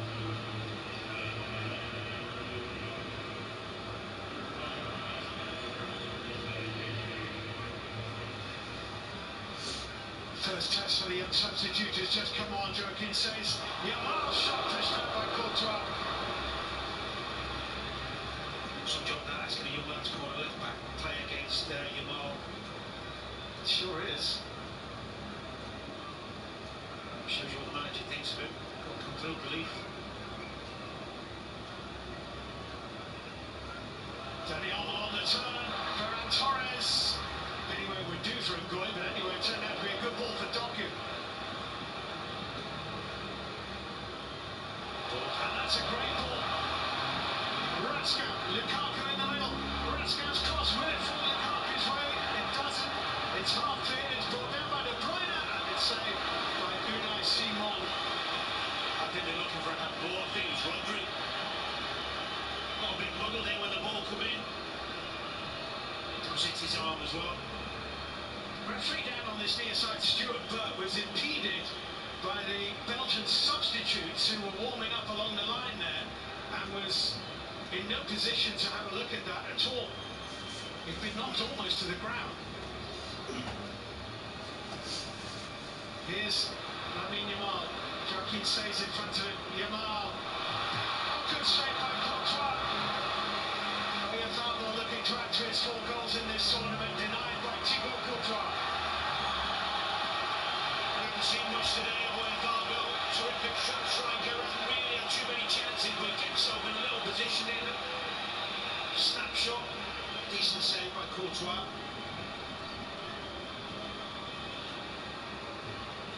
Corner play short. Play to Pedro Porro, back to Dani Olmo.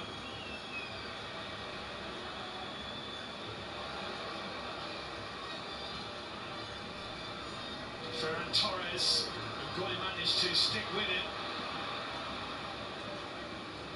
Lovely control by Rodri.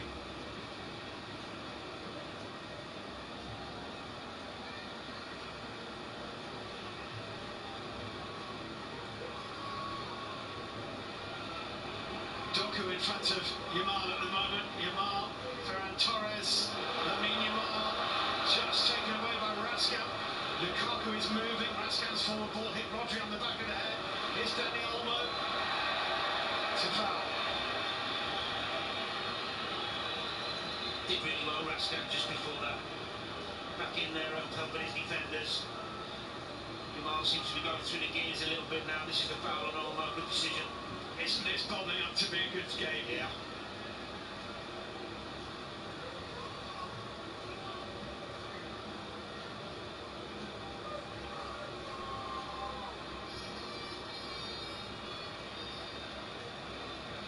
Gabassi for Dani Olmo. Yamal, Seis in front of him. And he's done brilliantly, really well done.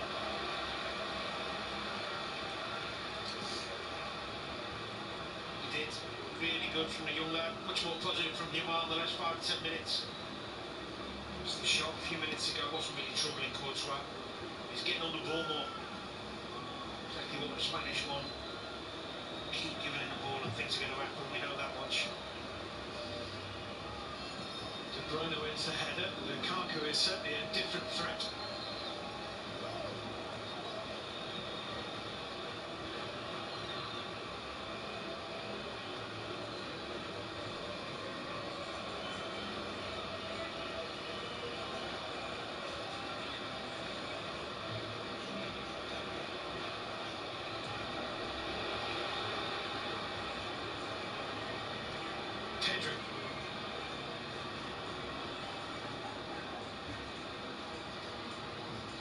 scramble. Cucurella. Pedri. Dani Olmo. Ferran Torres. Pass to Lamine Yamal is still on, but Belgium have settled themselves. Says finds Doku, and Doku makes a poor decision, but is very, very happy to hear Michael Oliver's whistle.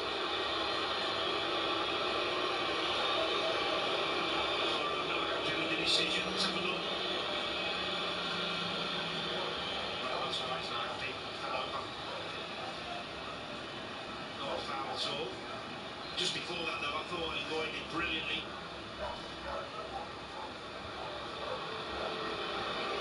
Courtois is down now.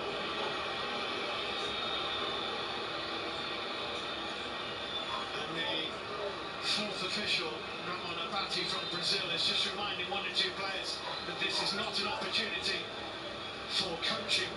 It would appear to be the left thigh of the 34-year-old Real Madrid goalkeeper.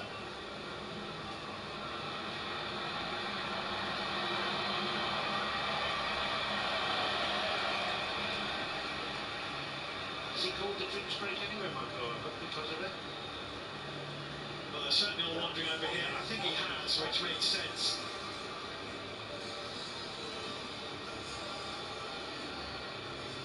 Courtois hasn't made any saves that you wouldn't necessarily have expected him to make, but it is a hydration break. Let's bring in Cesar Azpilicueta. Cesar, what do you think at the moment? Still 1-1 halfway through the second half of the game, and substitutes beginning to be made. Yeah, start coming on. I think Spain, they tried to speed up a little bit the game with Torres and Pedri between the lines. We've seen also the changes from Belgium, three at the same time, Lukaku up front. So what we have seen the first few minutes, we have seen a bit the game close, and with the subs, game started to open a little bit more. You nervous? Yeah. more and more, to be fair. More World Cup football coming up for you on the BBC, on the various platforms. Norway against England in Miami. 5 Live and BBC Sounds coverage beginning at 8:30 tomorrow, with kick-off at 10 o'clock, and the reaction show straight after the full-time whistle. Join Wayne, Micah, Allen and Ellen White for live reaction straight after the game on the iPlayer, and catch up with all the action anytime on the BBC iPlayer, where there's loads of great World Cup content, as I'm sure you've discovered by now. And the QR code here is to have your say with BBC Sports Player Rater, who's been standing out for you.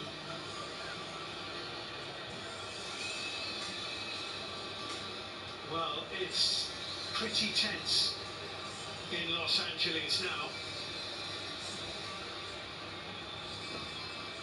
If they thought that Belgium were going to be, as they have been in all their recent meetings, a side that they could take on and beat Spain, and they're finding it, they may yet do it, but they're finding it difficult at the moment.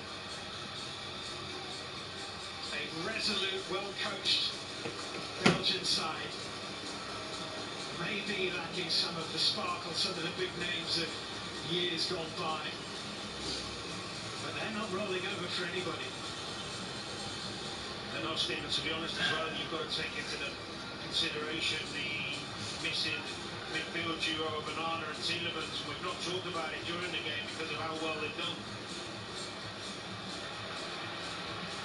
Axel Witsel now alongside Brascal since Hans van Aken was taken off.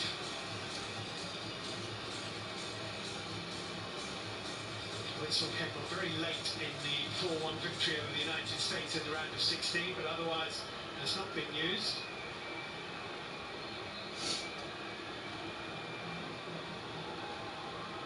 And we're off and running up toward Lukaku. Lukaku with the head on. Doku off after the second ball.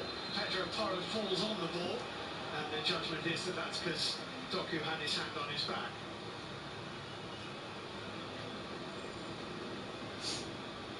Courtois would appear to be okay.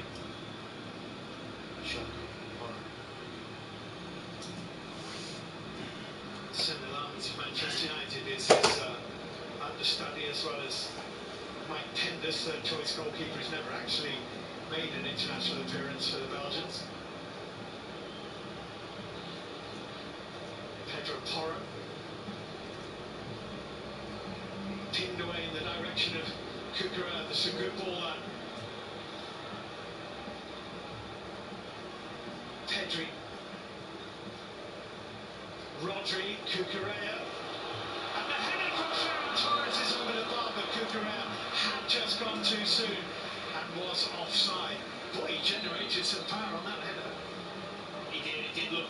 Courtois coming off here. This is a major blow for Belgium, because Thibaut Courtois, on his 21st career World Cup appearance, only Manuel Neuer has ever played more as a goalkeeper, is making way, and Senet Lammens is coming on for only his third cap, and Courtois is absolutely distraught. Well, I did him a disservice, genuine injury. We thought it was one of the normal technical breaks, but it's obviously devastating. Something's happened where he's unable to carry on, and the tears suggest it might be a little bit worse. That also means that Rudy Garcia only has one more change up his sleeve. Thibaut Courtois, one of the great goalkeepers.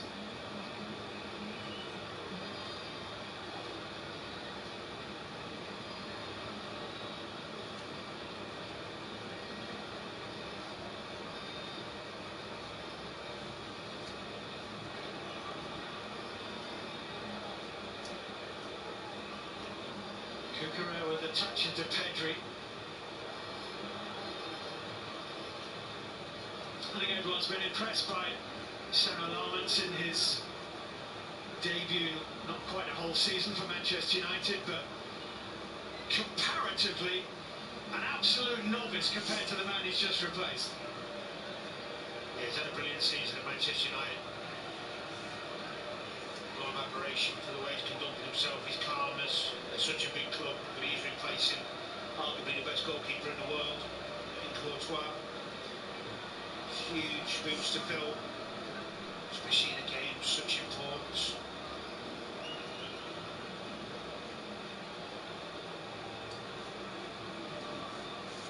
Here's Ferran Torres, Lamine Yamal,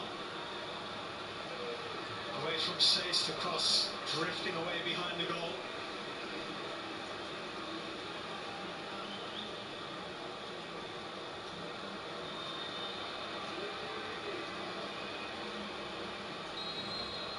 Well, obviously a tweak in the left thigh.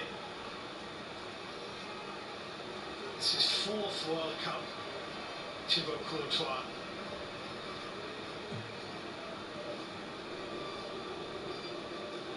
Lukaku with the flick on. Pedro Porro for Marc Cucurella. Ferran Torres trying to run in behind Castagna. Cucurella just delays.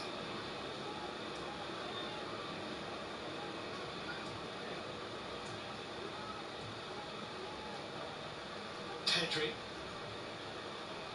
Dani Olmo. Oyarzábal couldn't quite control it.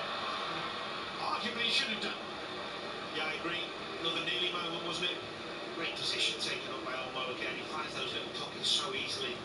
The ball was good, just a poor touch. Pedro Porro, Ferran Torres, lovely dummy. Brandon Mekele is there to close the door on Ferran Torres.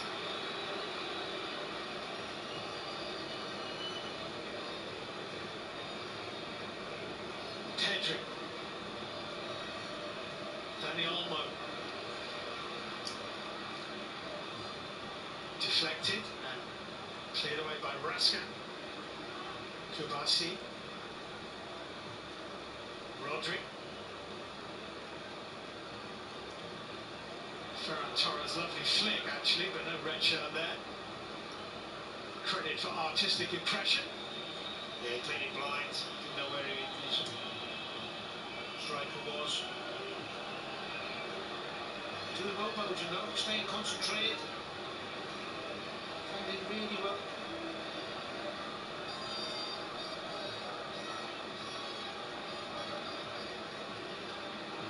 Yamal, Oyarzábal. penalty area.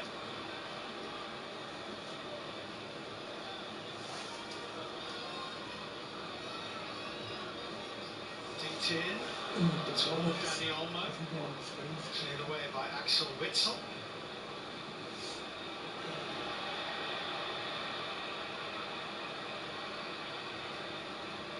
And that's a Belgian throw-in.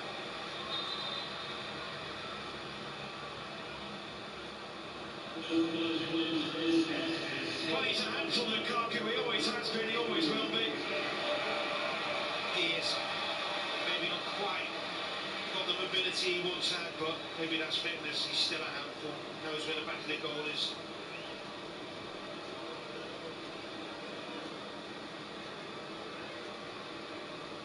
He has 8 goals in his World Cup career, 3 of them here. Rodri, Pedri, it's a foul by Witsel.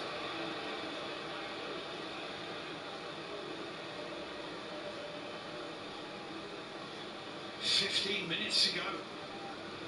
Pedri knocked away to Yamal.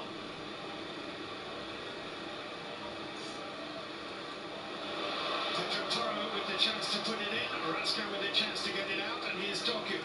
Should have crossed it first time, Porro. And Doku just knocks it one side of Pedri and runs round him. Good play, Jeremy Doku. Raska, pulled by Pedro Porro. Free kick to Belgium. That's really good work down that left-hand side. It was Doku again, giving his team a breather. Little pull there on Raska. Spain's only defeat in 35 games was penalty shootout loss to Portugal in the Nations League final in Munich in 2025. You have to go back to a friendly against Colombia at the London Stadium for the last time they lost a match not via penalties. That was in March of 2024.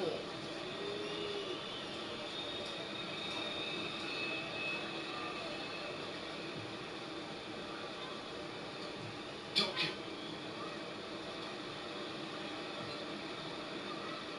Pedri. Yamal. Rodri.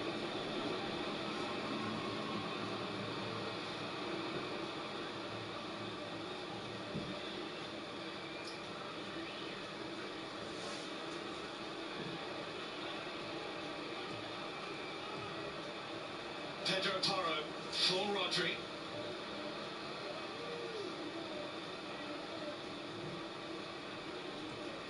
Lamine Yamal. White ball getting deeper and deeper. Pedro Porro.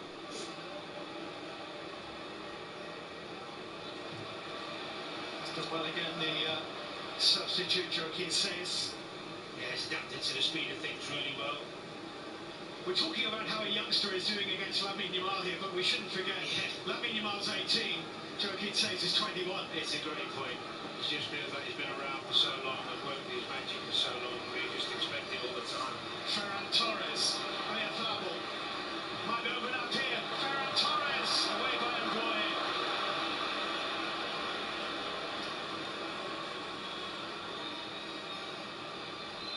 Doku foul by Pedro Porro, says Michael Oliver.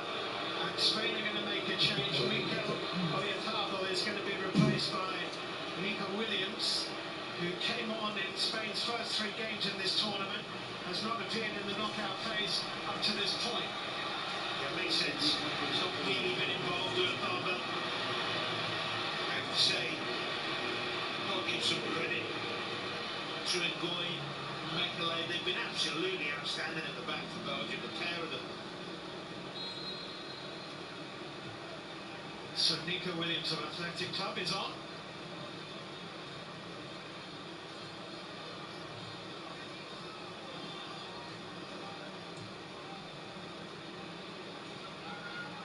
Rodri.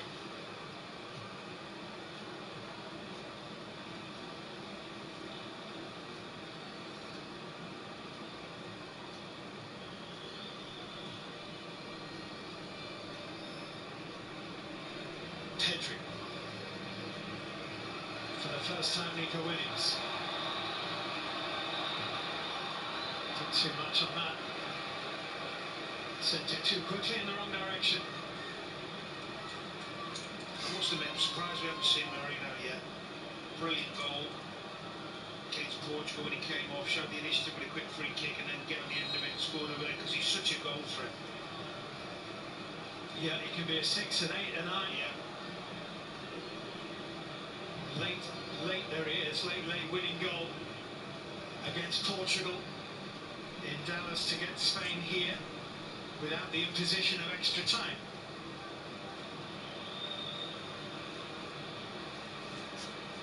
De Bruyne's learned something now, I don't know if it's cramped. Yeah, and if they have to make the change, this would be their last they're allowed in regulation time to try and work that cramp out, which he should be able to. Is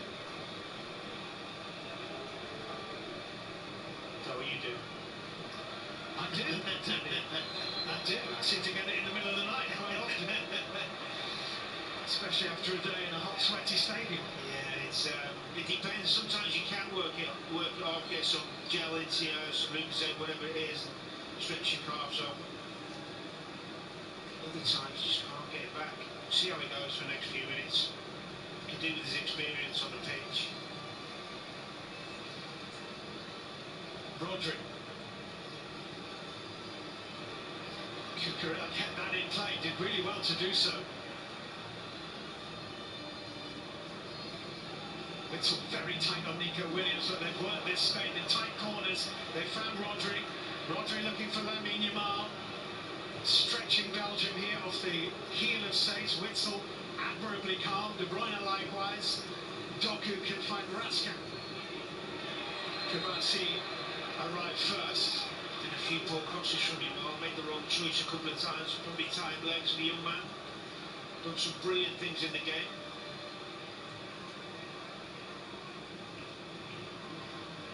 Rodri.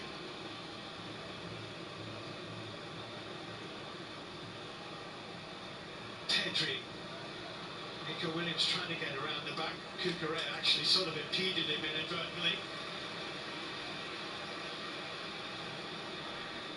Such a talent, but another one is struggled with injury. Nico Williams, and Belgium are going to make the change. So that will be all the changes they're allowed. We're 8 minutes plus added time away from the end of the game. Alexis Salamakis is going to be coming on, the AC Milan midfielder. Came on and scored against New Zealand in the win in Vancouver, which really got Belgium's World Cup going.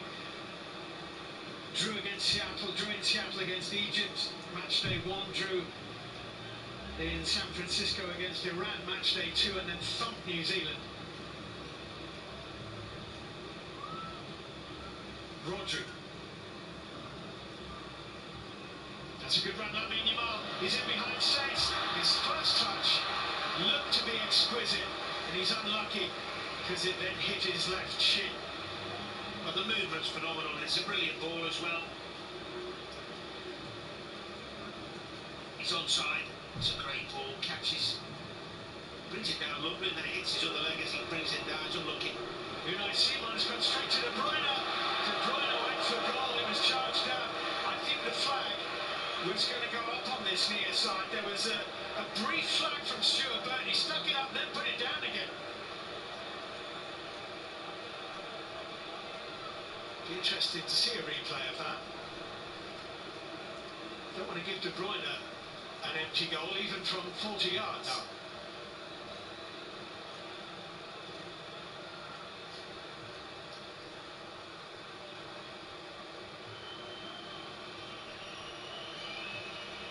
Goy, Lamens.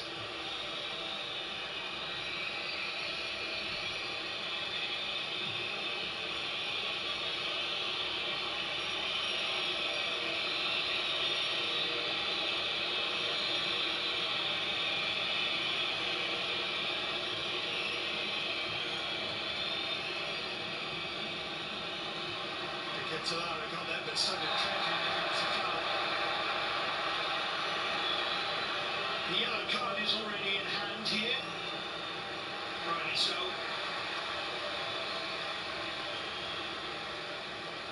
And De Bruyne's name is noted.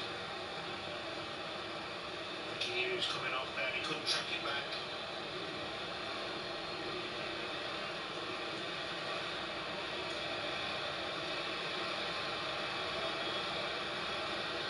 He's coming off. He's handing the captain's armband to Lukaku. And Alexis Salamakers comes on.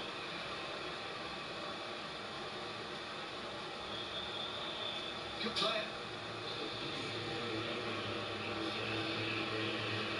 Dani Olmo is coming off for Spain. And no surprise to see Mikel Merino come on. He's done it time and time again. Important goal-scoring interventions.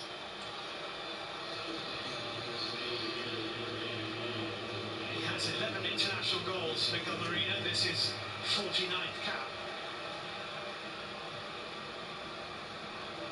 Lamine Yamal. Ferran Torres, can he turn? It's scooped up. Cucurella. Merino almost getting his first touch with a header, not more than 4 or 5 metres from goal. Inches away, wasn't it? Being a dramatic late chance for him. Oh, beautiful first time ball into Pedro Porro. Lamine Yamal did well to control that because it was a bit pacey from Pedro Porro. It wasn't ideal.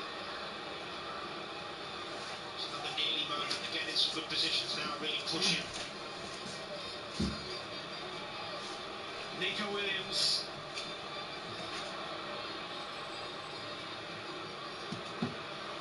Lukaku. I don't think he's in the physical condition to chase that down. Kubasi finding Unai Simon.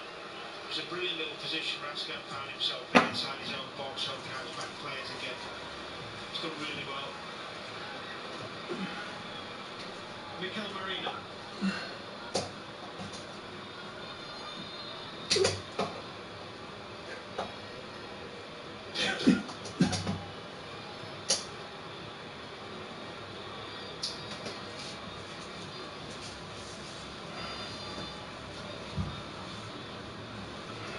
Kubasi hits it. Lerman spills it. There it is.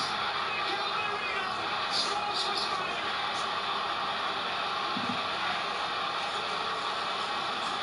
It's an old story now. Mikel Merino with a vital goal.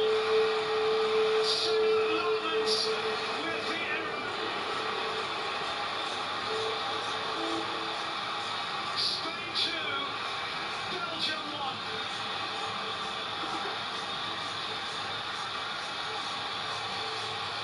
Time and time again he does it, this guy. Play anywhere, doesn't matter, but he'll still score you goals. Intelligence to get himself in those positions time and time again. The first time in a game anyone in a red shirt had a shot from that kind of range. It is, and the keeper makes a mistake. I feel for Lermans. He's been thrown on late in the game. First thing he's really had to do, and he's got to do better. He'll know that. The other player's consoling him. He stops it, but he doesn't get it out of the way of danger. There he is. Quick thinking, first on the scene. He knew it was going to be. He's done it again. And Spain are moments from what would be only a second World Cup semi-final in their history.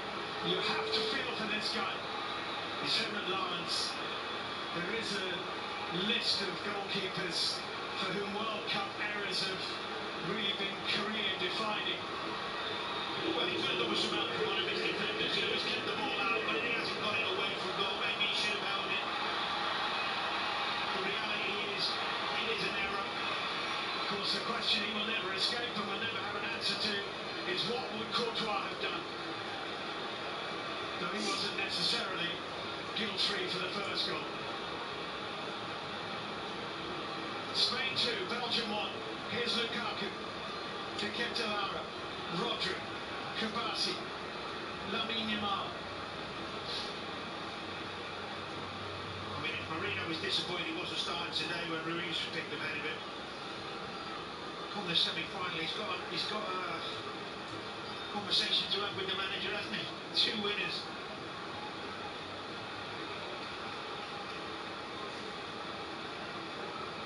But they always call on him, and he never seems to let them down.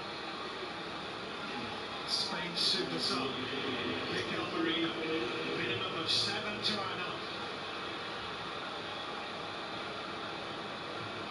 Lukaku has been Belgium's super sub. Can he do it again? Witsel pushing the back, free kick. They have been pressing Spain, really have been probing, but without really creating anything. Came out of nothing, a long range shot, didn't catch it too well, Kavasi. He was the first to react. Marino, credit to him. Here's Doku.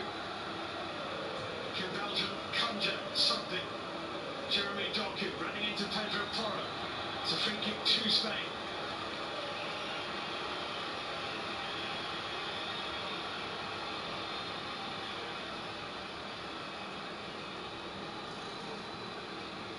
His contract is set to end at the end of this tournament. Rudy Garcia. And his World Cup career would surely end too. We can be proud of this performance and this team today, that's for sure. Not many of us thought they were in with a chance, and they pushed them right till the end. They haven't created too much, obviously, as the second half's gone on. There's been fight, spirit. And here's an opportunity. The one has come. It's swept out by the court and ends up back in the gloves of the goalkeeper. What a stroke of good fortune that was. Salamakis. Could he have gone for goal himself? Was he too wide? We'll have to wait and see in a second on the replay. There's an opportunity. Pedri. Well, don't forget, Belgium came back in dramatic late fashion against Senegal when they were 2-0 down.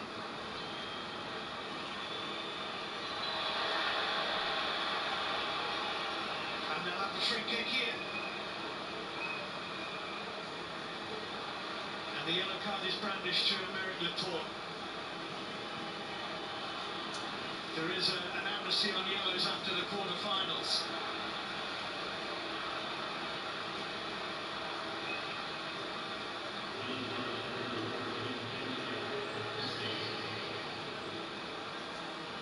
'93rd minute.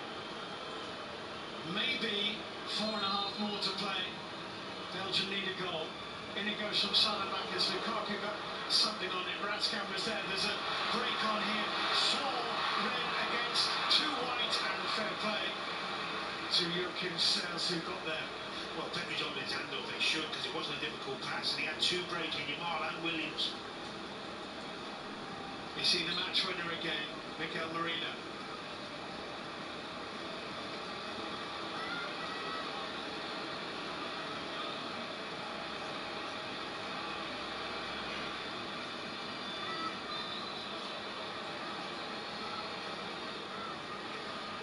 Spain have a free kick in the seconds tick by.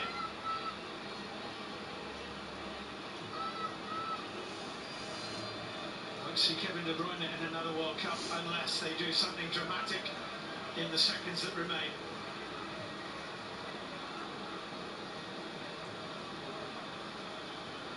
Straight out of play from the goalkeeper. You do have to feel for Lamans, don't you? Really do.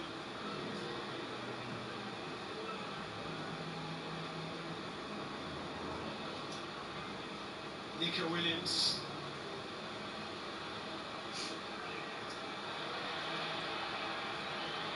Well, Witzel's late on Rodri, and he will get a yellow card.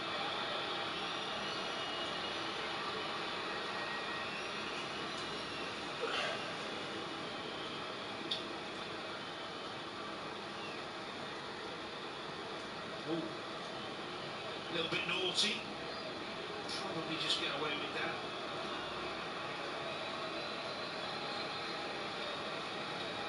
Not sure he would if it was earlier in the game, to be honest. No, that shouldn't matter. I don't think it does at this point. Well, Belgium have 2 minutes to score a goal. They've been gifted possession here.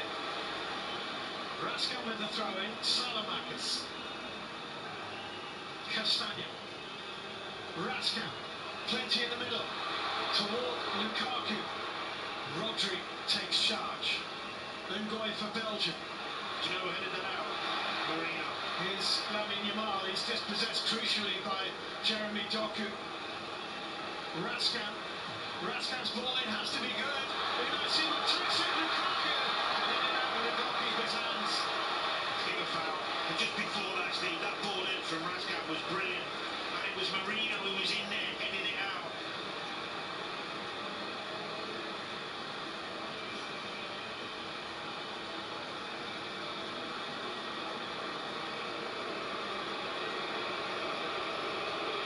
This is the foul on Simon. Yeah, he's headed his left arm. Lukaku.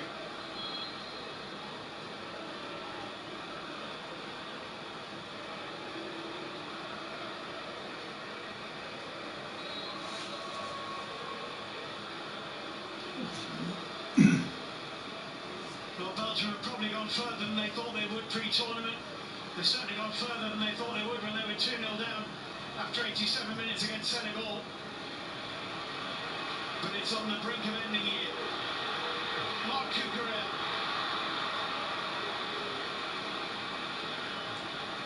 Lamens tries to deliver to Salamakis, but it's Laporte.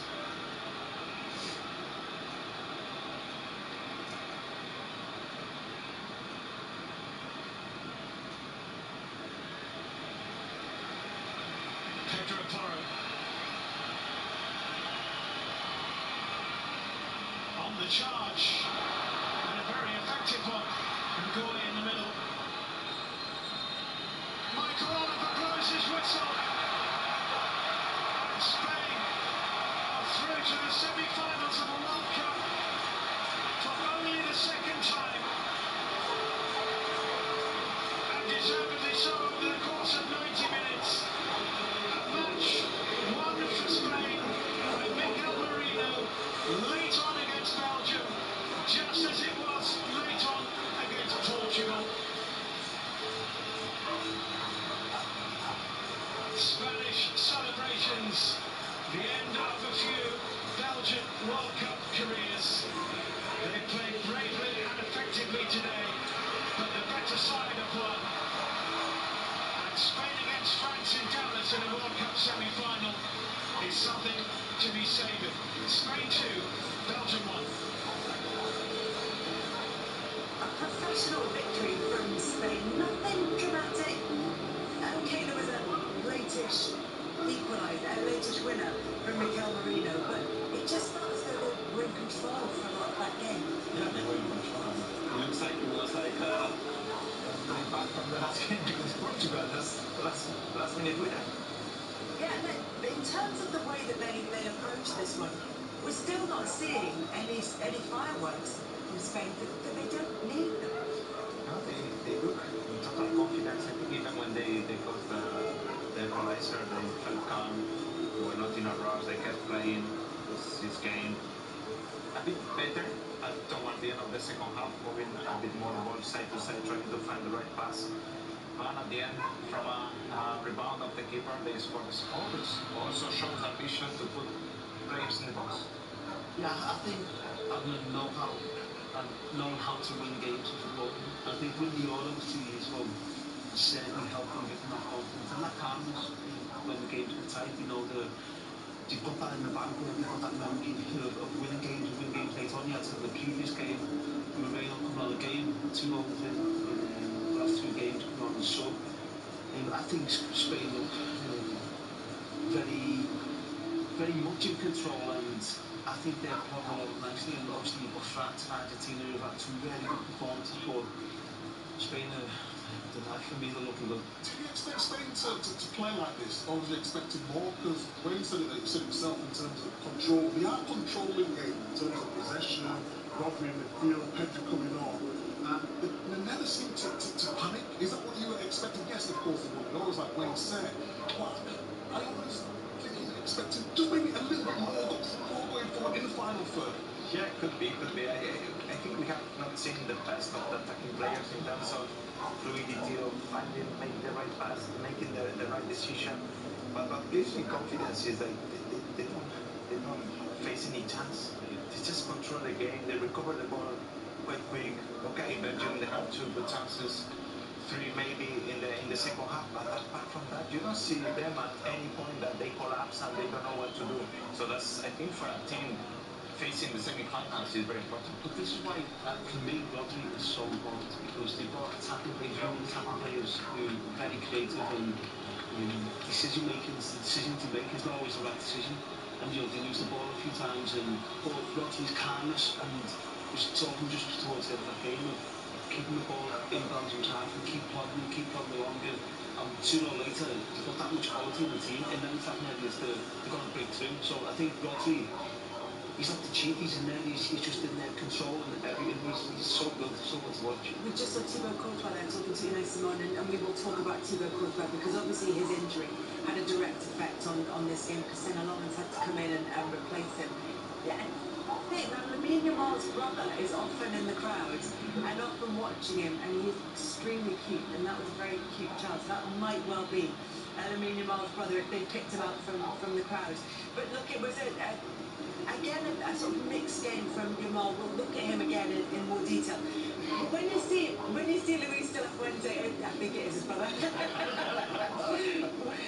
when you see Luis de la Fuente and you see the record that he has, he's not lost a major competitive game as Spain coach.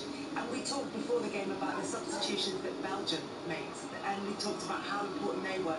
Mikel Merino, that's twice in 2 games that he's done this, and that wisdom, that experience, but not just the squad have of winning the Euros and winning the World Cup, but that he has in terms of making those in-game decisions. Yeah, I think he has been very influential because against Portugal he came on at the 85 minutes. Today it was the same. So I don't know if the manager was aware of that or not. Maybe superstition just put him on and they score a goal. The winner. So to have this impact, also very mentally very strong as a player. You score the winner against Portugal, then you are on the bench.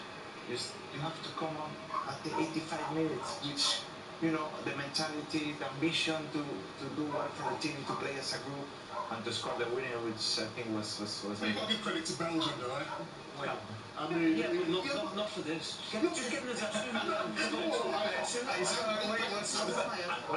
understand what you're saying, Wayne. They could do it in the dressing room, but in terms of Belgium, I thought they played so well to me. They were brave.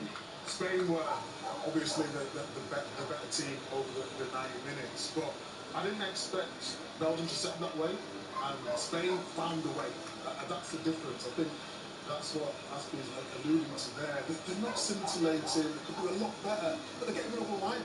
Do what you need to do. It's about moments in games, and Marino in the last 2 games certainly has his moments. I mean, I take your point about not wanting to see that team talk delivered on the pitch, but from Belgium's point of view, there are a lot of players in that squad who were part of a so-called golden generation, which is such a tainted phrase to describe a group of players. And yet this is going to be their last outing at a World Cup, you would imagine. Not so for Lamine Yamal. They go again against France in the semi-finals. We have our first confirmed semi-final of the 2026 World Cup. That will be in Dallas on Tuesday. It's an 8 o'clock kickoff UK time. And then remember, in the other half of the draw, we are eagerly awaiting England's clash with Norway. That's live on BBC Sounds from 8:30 p.m. tomorrow. That was a 10 o'clock kickoff. And then in the early hours of Sunday morning, it's the holders Argentina against Switzerland. It is all shaping up very nicely. Let's start by taking a look at the winning goal. We've talked a lot about Mikel Merino. We've talked a lot about his ambition to come on and his mindset to be able to come on that late.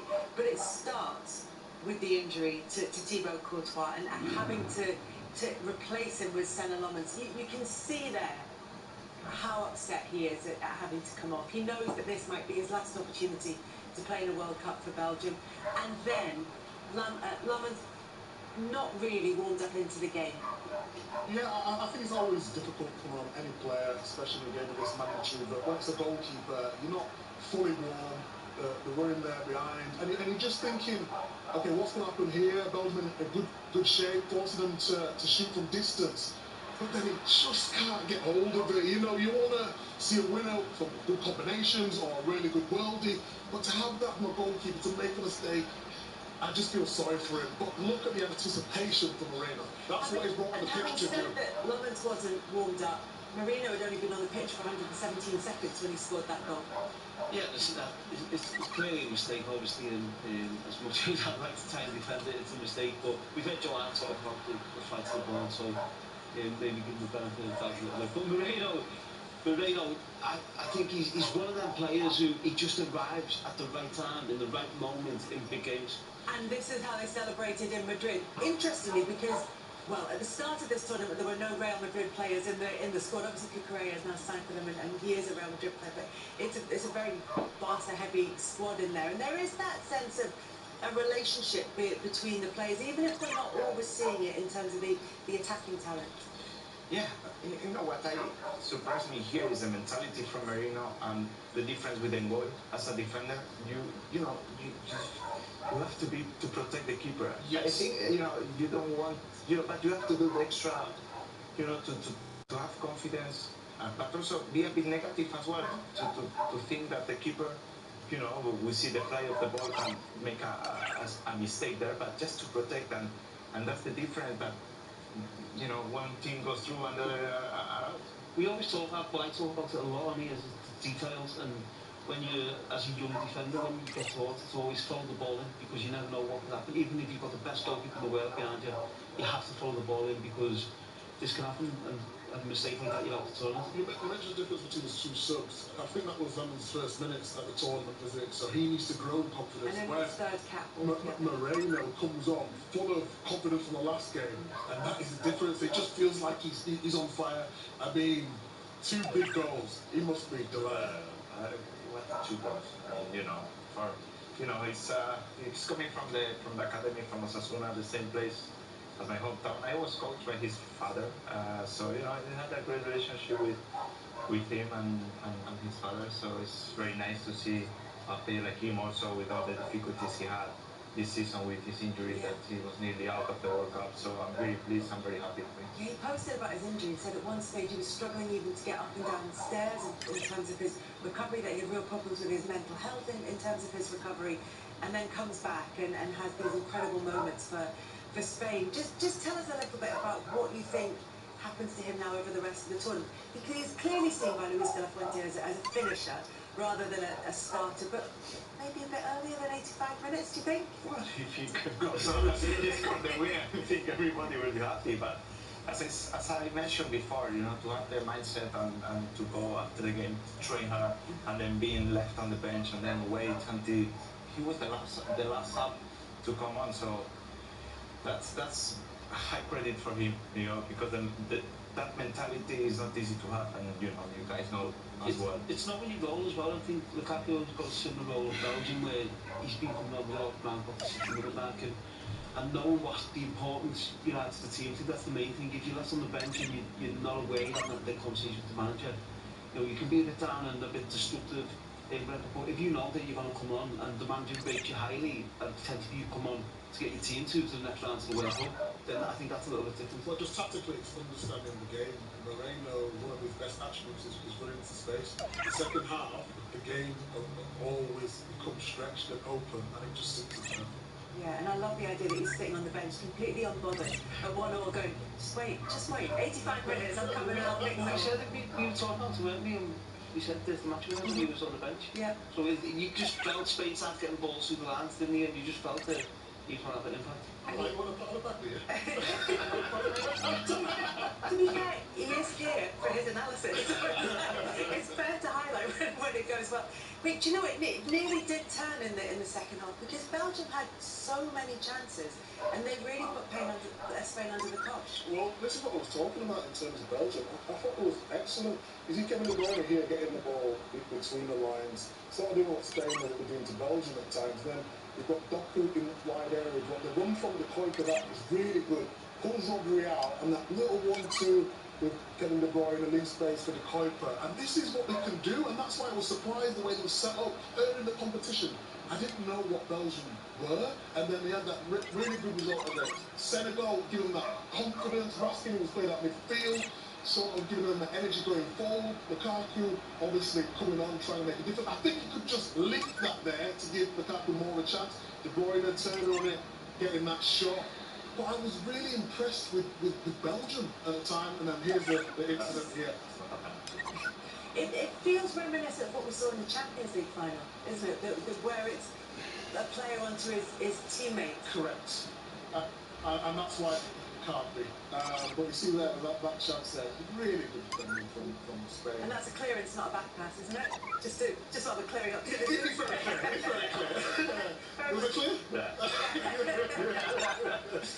Look, let's go back to the first half of this game. It's Fabian Ruiz who got the goal, and when you were looking at how that opportunity was created before Ruiz got the shot away. Yeah, I think on the pitch you build relationships, and I think there's a really good relationship between Paulo and Yamal from the few times during this tournament. And it's just a subtle little movement from Yamal. He looks going behind, but then that little check keeps him in a little bit of space. And again, now with a little check, gets him a little bit of space to get turned, facing forward, then a lovely pass through to Paulo, almost in a position where you'd expect him to be, and Ruiz going off the midfielder and gets a tap in. So I think it's a really well-worked goal. And I think here, both goals, they come off the rebound of the keeper. Both from number 8 midfielders getting into the box. Which, for a midfielder, I think it's very important to add this to the game. And Fabian Ruiz and Mikel Merino, they are very good at arriving into the right moment into the box, and they have shown the difference tonight. Yeah, the timing was all important in terms of both the first goal and the decisive goal. And then to Catalera got the equaliser in the meantime for Belgium. Spain had seemed in control, but there were a few signs that this might be coming, Micah. Yeah, exactly that. And it's just his movement. I mean, Wayne's probably the best to talk about this than me, but as a defender there, you've got to look at the ball and look at the man, and it's just switch off at the right moment, and then the Catalara just in there to coach him. You just look here where he's offside. Now the defenders don't know where he is. Now he's in control, forward in control. Then the defender has to go and searching for him, looking, but it's too late. He gets across him, the defender can't get back in, and then it's very good. So is he doing that run on purpose? He's putting himself in deliberately in an offside position in order to kind of bring himself back on? Yeah, he will be, because when the ball, the defenders have to push out, and as forwards, when you're doing your patterns of playing, you're doing your work and training, the defenders are pushing up. You start seeing things, so then you think, okay, then if you want to push up, I'll take it after. Now the defender has to turn his body, he has to look for you. Then the ball saying at half time, the minute he looks away from you, the forward is in control, he can move, he can get across him, he can come behind him and then hold him off his body. So it's really good forward play, and it's so difficult for defenders to defend it. So Darren, I want to ask you about Lamine Yamal, because he is the player that a lot of people will come to watch Spain for. He might not be the player they leave talking about, but he's certainly the one that they're talking about beforehand. He's had moments in this World Cup, but how do you assess the 90 minutes of this game from him? Well, I think when Saïs came on in the second half, he defended him really well. He was very strong. He was defending 1v1 in a lot of situations. That could help a lot, but we see here, he wants the ball, he wants to take defenders. Yeah, great first touch, he gets into the box, a nice shot. It's true that his game has not transferred into goals or assists, but he's very influential in Spain's game. He wants the ball, he wants to run forward, he wants to create the difference. He tries different passes, he's always moving. So I think he still has more to give to the team, and now is the right time. I mean, semi-final against France. Well, Yeah. what a game. I can't wait for that one, and we'll look ahead to that in just a second. Just to sort of wrap up on Yamal, Wayne, in terms of learning about decision making, does that come with experience? Does it come with being given pieces of advice? I know you were saying before, you don't want to overload him with too much information when he's such a natural talent. Yeah, it just comes from playing the game, and you'll have best making your own decisions at times as well, and it's just through playing the game, understanding what you can do as well, understanding where the defenders are going to go, where your teammates are going to go. And let's not forget, he come into this tournament injured, so he's still finding his rhythm in the game as well. But where he's really effective, he takes the ball, he attracts players towards him, he creates space for his teammates. All his teammates want to give him the ball, he's an outlet for the team. So I think we haven't seen the best of him, but we've seen moments, and all he needs is a moment in the next game, obviously now against France, or potentially the World Cup final. Then moments which people will be remembered forever. Yeah, that game against France, as you say, is going to be a great one. And what a moment it would be if Lamine Yamal had got himself right in form for that one. So that's still to look ahead to. England are less than 24 hours away now from walking out onto the pitch in Miami, where they will take on Norway in the next quarter-final. They're now training it into Miami's training ground, with the club part owned, of course, by David Beckham. Declan Rice can be seen just in the background of these shots in training for England. We'll see him in a moment, after being ill earlier in the week. But let's hear from one of the players who put in a colossal defensive shift against Mexico. Ezri Konsa sat down with Kelly Salt. What was Mexico like then? Particularly in those closing stages, it was backs against the wall, complete focus on the defence pretty much. Wasn't much to worry about that game. Obviously, no outcome was 2-1. And obviously having to lose us well. Got a lot of emotions into the players. What emotions? What did it make you feel? When we got a man down, you start thinking a lot of things. How tough the game's going to be. The amount of pressure you have to take as defenders. And I thought everyone, to the man was superb. The fact that came on. And Werner hadn't played his first minutes, the amount of defensive contributions he made was second to none. Yeah, I'm super proud of the boys and what we managed to achieve. It was a brave decision from the manager as well to change the formation, and that meant a bit of a positional change for you. What was that like for you? Because you were a wing back. It was tough. Going to back wing back with a man down, it's not easy because you have to tuck in, and then when the ball gets switched, you've got to run out and try and stop crosses. I think the first 10 minutes was mentally was tough because I was feeling it a little bit, but I had to find a switch and overcome it. In terms of the defence, is this the biggest test yet? We all know what you can do in front of goal, but I have full belief, full confidence in the defence, and as long as we stay 100% focused, I'm sure we'll be alright. You didn't score against Aston Villa last season, did you? What's the secret? What's the secret? No secret, just I think I really do believe in myself, in my abilities, and what I can do as a defender. So I think as long as we as defenders believe that we can go into that game thinking, we won't give him a yard or go into that pitch knowing that you're going to stop him from scoring. I think I've come up against Harden quite a few times in my career, so I know what he's about, I know what I'm about, so we'll focus on me and what I can do in the game. What about you, Ezri? Because it's been quite a few months, hasn't it, really? You've won a European trophy, you're back in the Champions League again with Aston Villa. You're 3 games away from winning the World Cup with England. Yeah, it's surreal. Really proud of myself. So yeah, because I know the hard work that I've had to put in to be in this position, and it just goes to show how hard work really does pay off.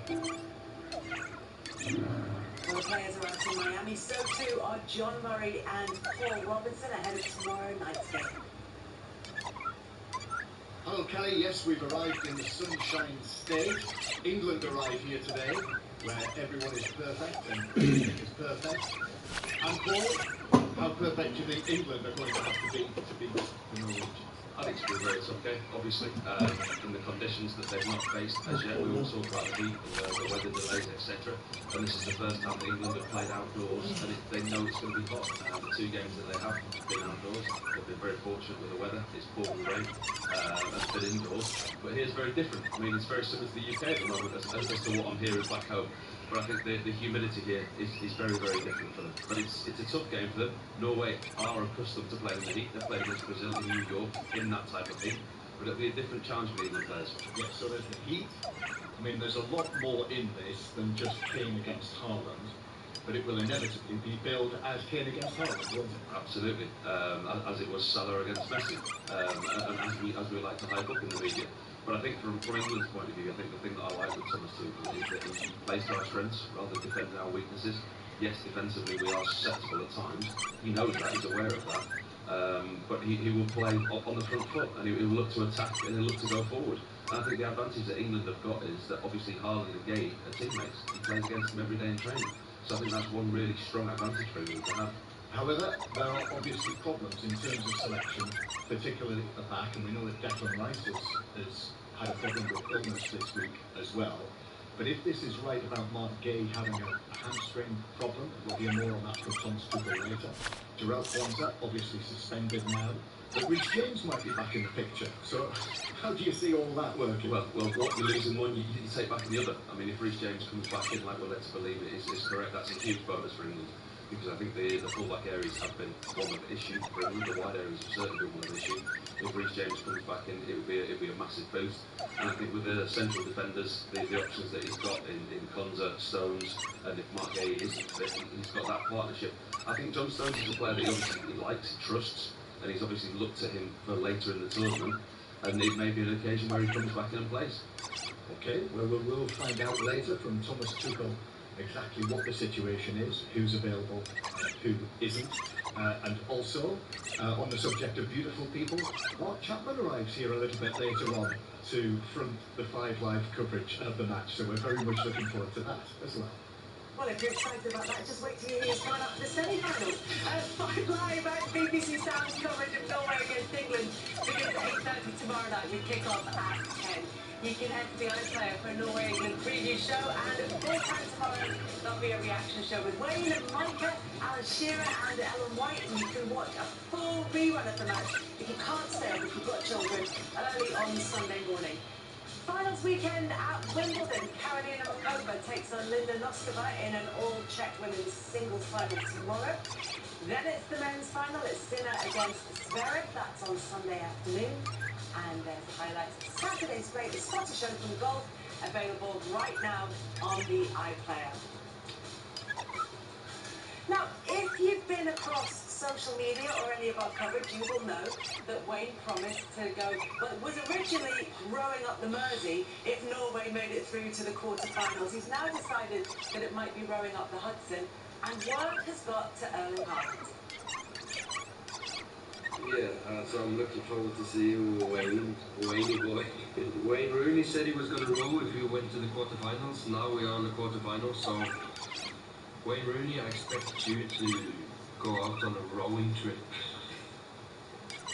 And the thing is, you've got every intention of doing it. This is not something you're being pressured into now. This is an undertaking of your choosing. Yeah, I won't be doing that again.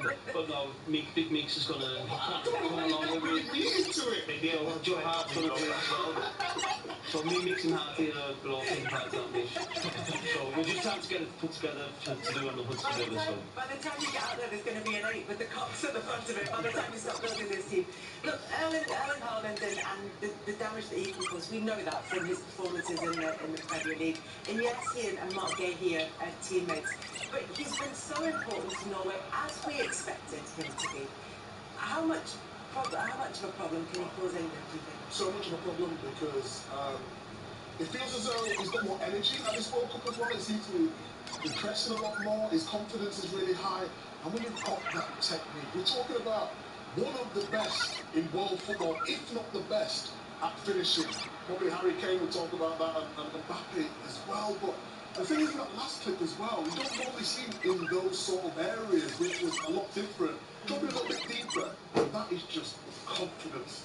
I mean, I think England will be okay, but they've got to keep him so quiet. I think it's always a testimony of Paul Robinson saying that Mark Gay trains against him every day, so it'll be easy for him. It won't. It'll be harder because there's a reason why boxers, when they go train for a fight, they spar fighters who aren't as good as them because of just getting hurt. And when you come up against a form like that in training, and in your memory that he's scored a lot of goals in training, that's not good. So it's actually the form who's got the advantage to the training. When I was in training, Dennis Durridge, when he was at Man City, in short spaces, I used to kick him all over the place.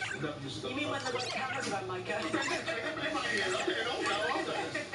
But as soon as they went to Anfield, the big pitch, I was at Villa, he was twisting me all over. He was going into pockets. He was running behind. I didn't know how to control him. When you're in training, you're only playing really at 80%. It's different, I think, in a game. I don't like people say, well, maybe it's advantage of the defender playing because of training every day. No, I totally disagree with that because it's completely different. Would you say that as well? Yeah, it's completely different when you're training and when you play, especially in a quarterfinal of the World Cup. You know, I feel like the defenders, we have always more to lose than the strikers because the striker, they will try to take you on a few times. The defender can recover the ball, but you know, if it goes one, it's a goal. Yeah. So I didn't find it easier to face a teammate. Even, you know, I had a very good teammate playing against him. Eden Hazard always every training session, although he was not training very hard. But, you know, I struggled. And then when I had to face Spain, Belgium, it was a different story. Yeah. But you went in defence for England, you obviously played at the back for England. And that's a huge decision. Yeah, it's all about concentration. Because Erling Haaland, we've seen him for Man City, we've seen him throughout his career.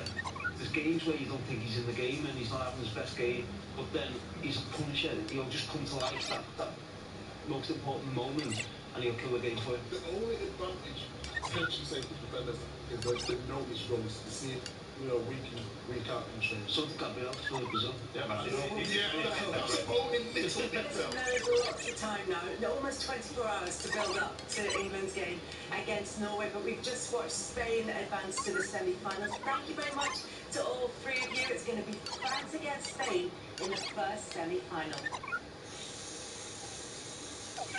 It's a new dawn, it's a new day, it's a new life for me, and I'm feeling good. We've got two really good sides here, and we hope they're going to put on the show.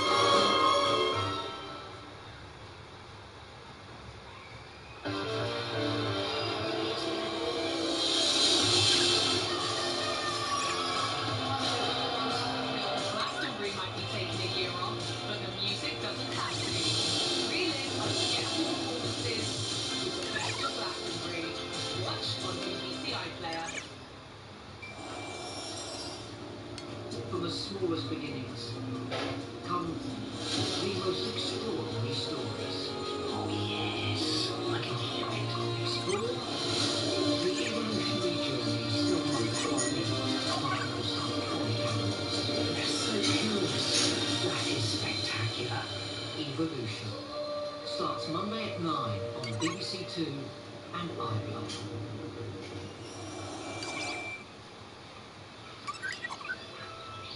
This is BBC One for Yorkshire and Lincolnshire.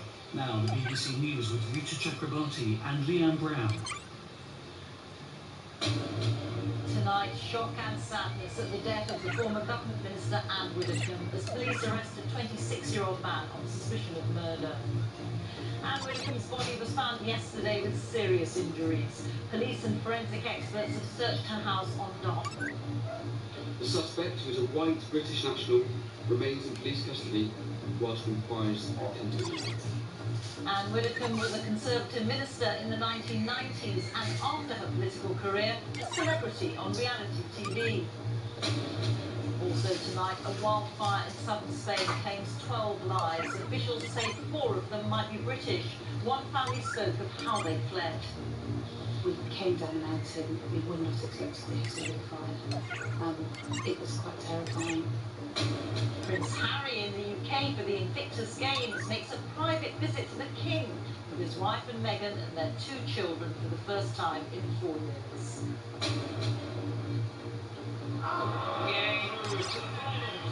And the end of the fairy tale. Britain's Arthur Ferry Harries defeated in straight sets in his Wimbledon semi-final match against Alexander Zverev. And on golf tonight, a second teenager has died after getting into difficulty at the same Lincoln beauty spot. And a hosepipe ban's on the way for people in Lincolnshire.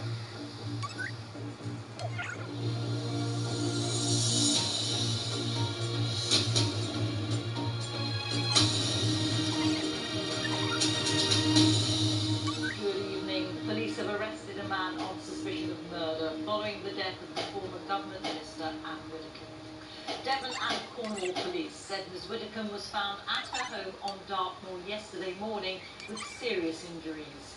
A 26-year-old white man was arrested some 12 miles away in Newton Abbot. Anne Widdecombe was 78 and a major figure in the Conservative government of the 1990s. She joined Reform UK in 2023. Politicians across the board have been paying tribute to her.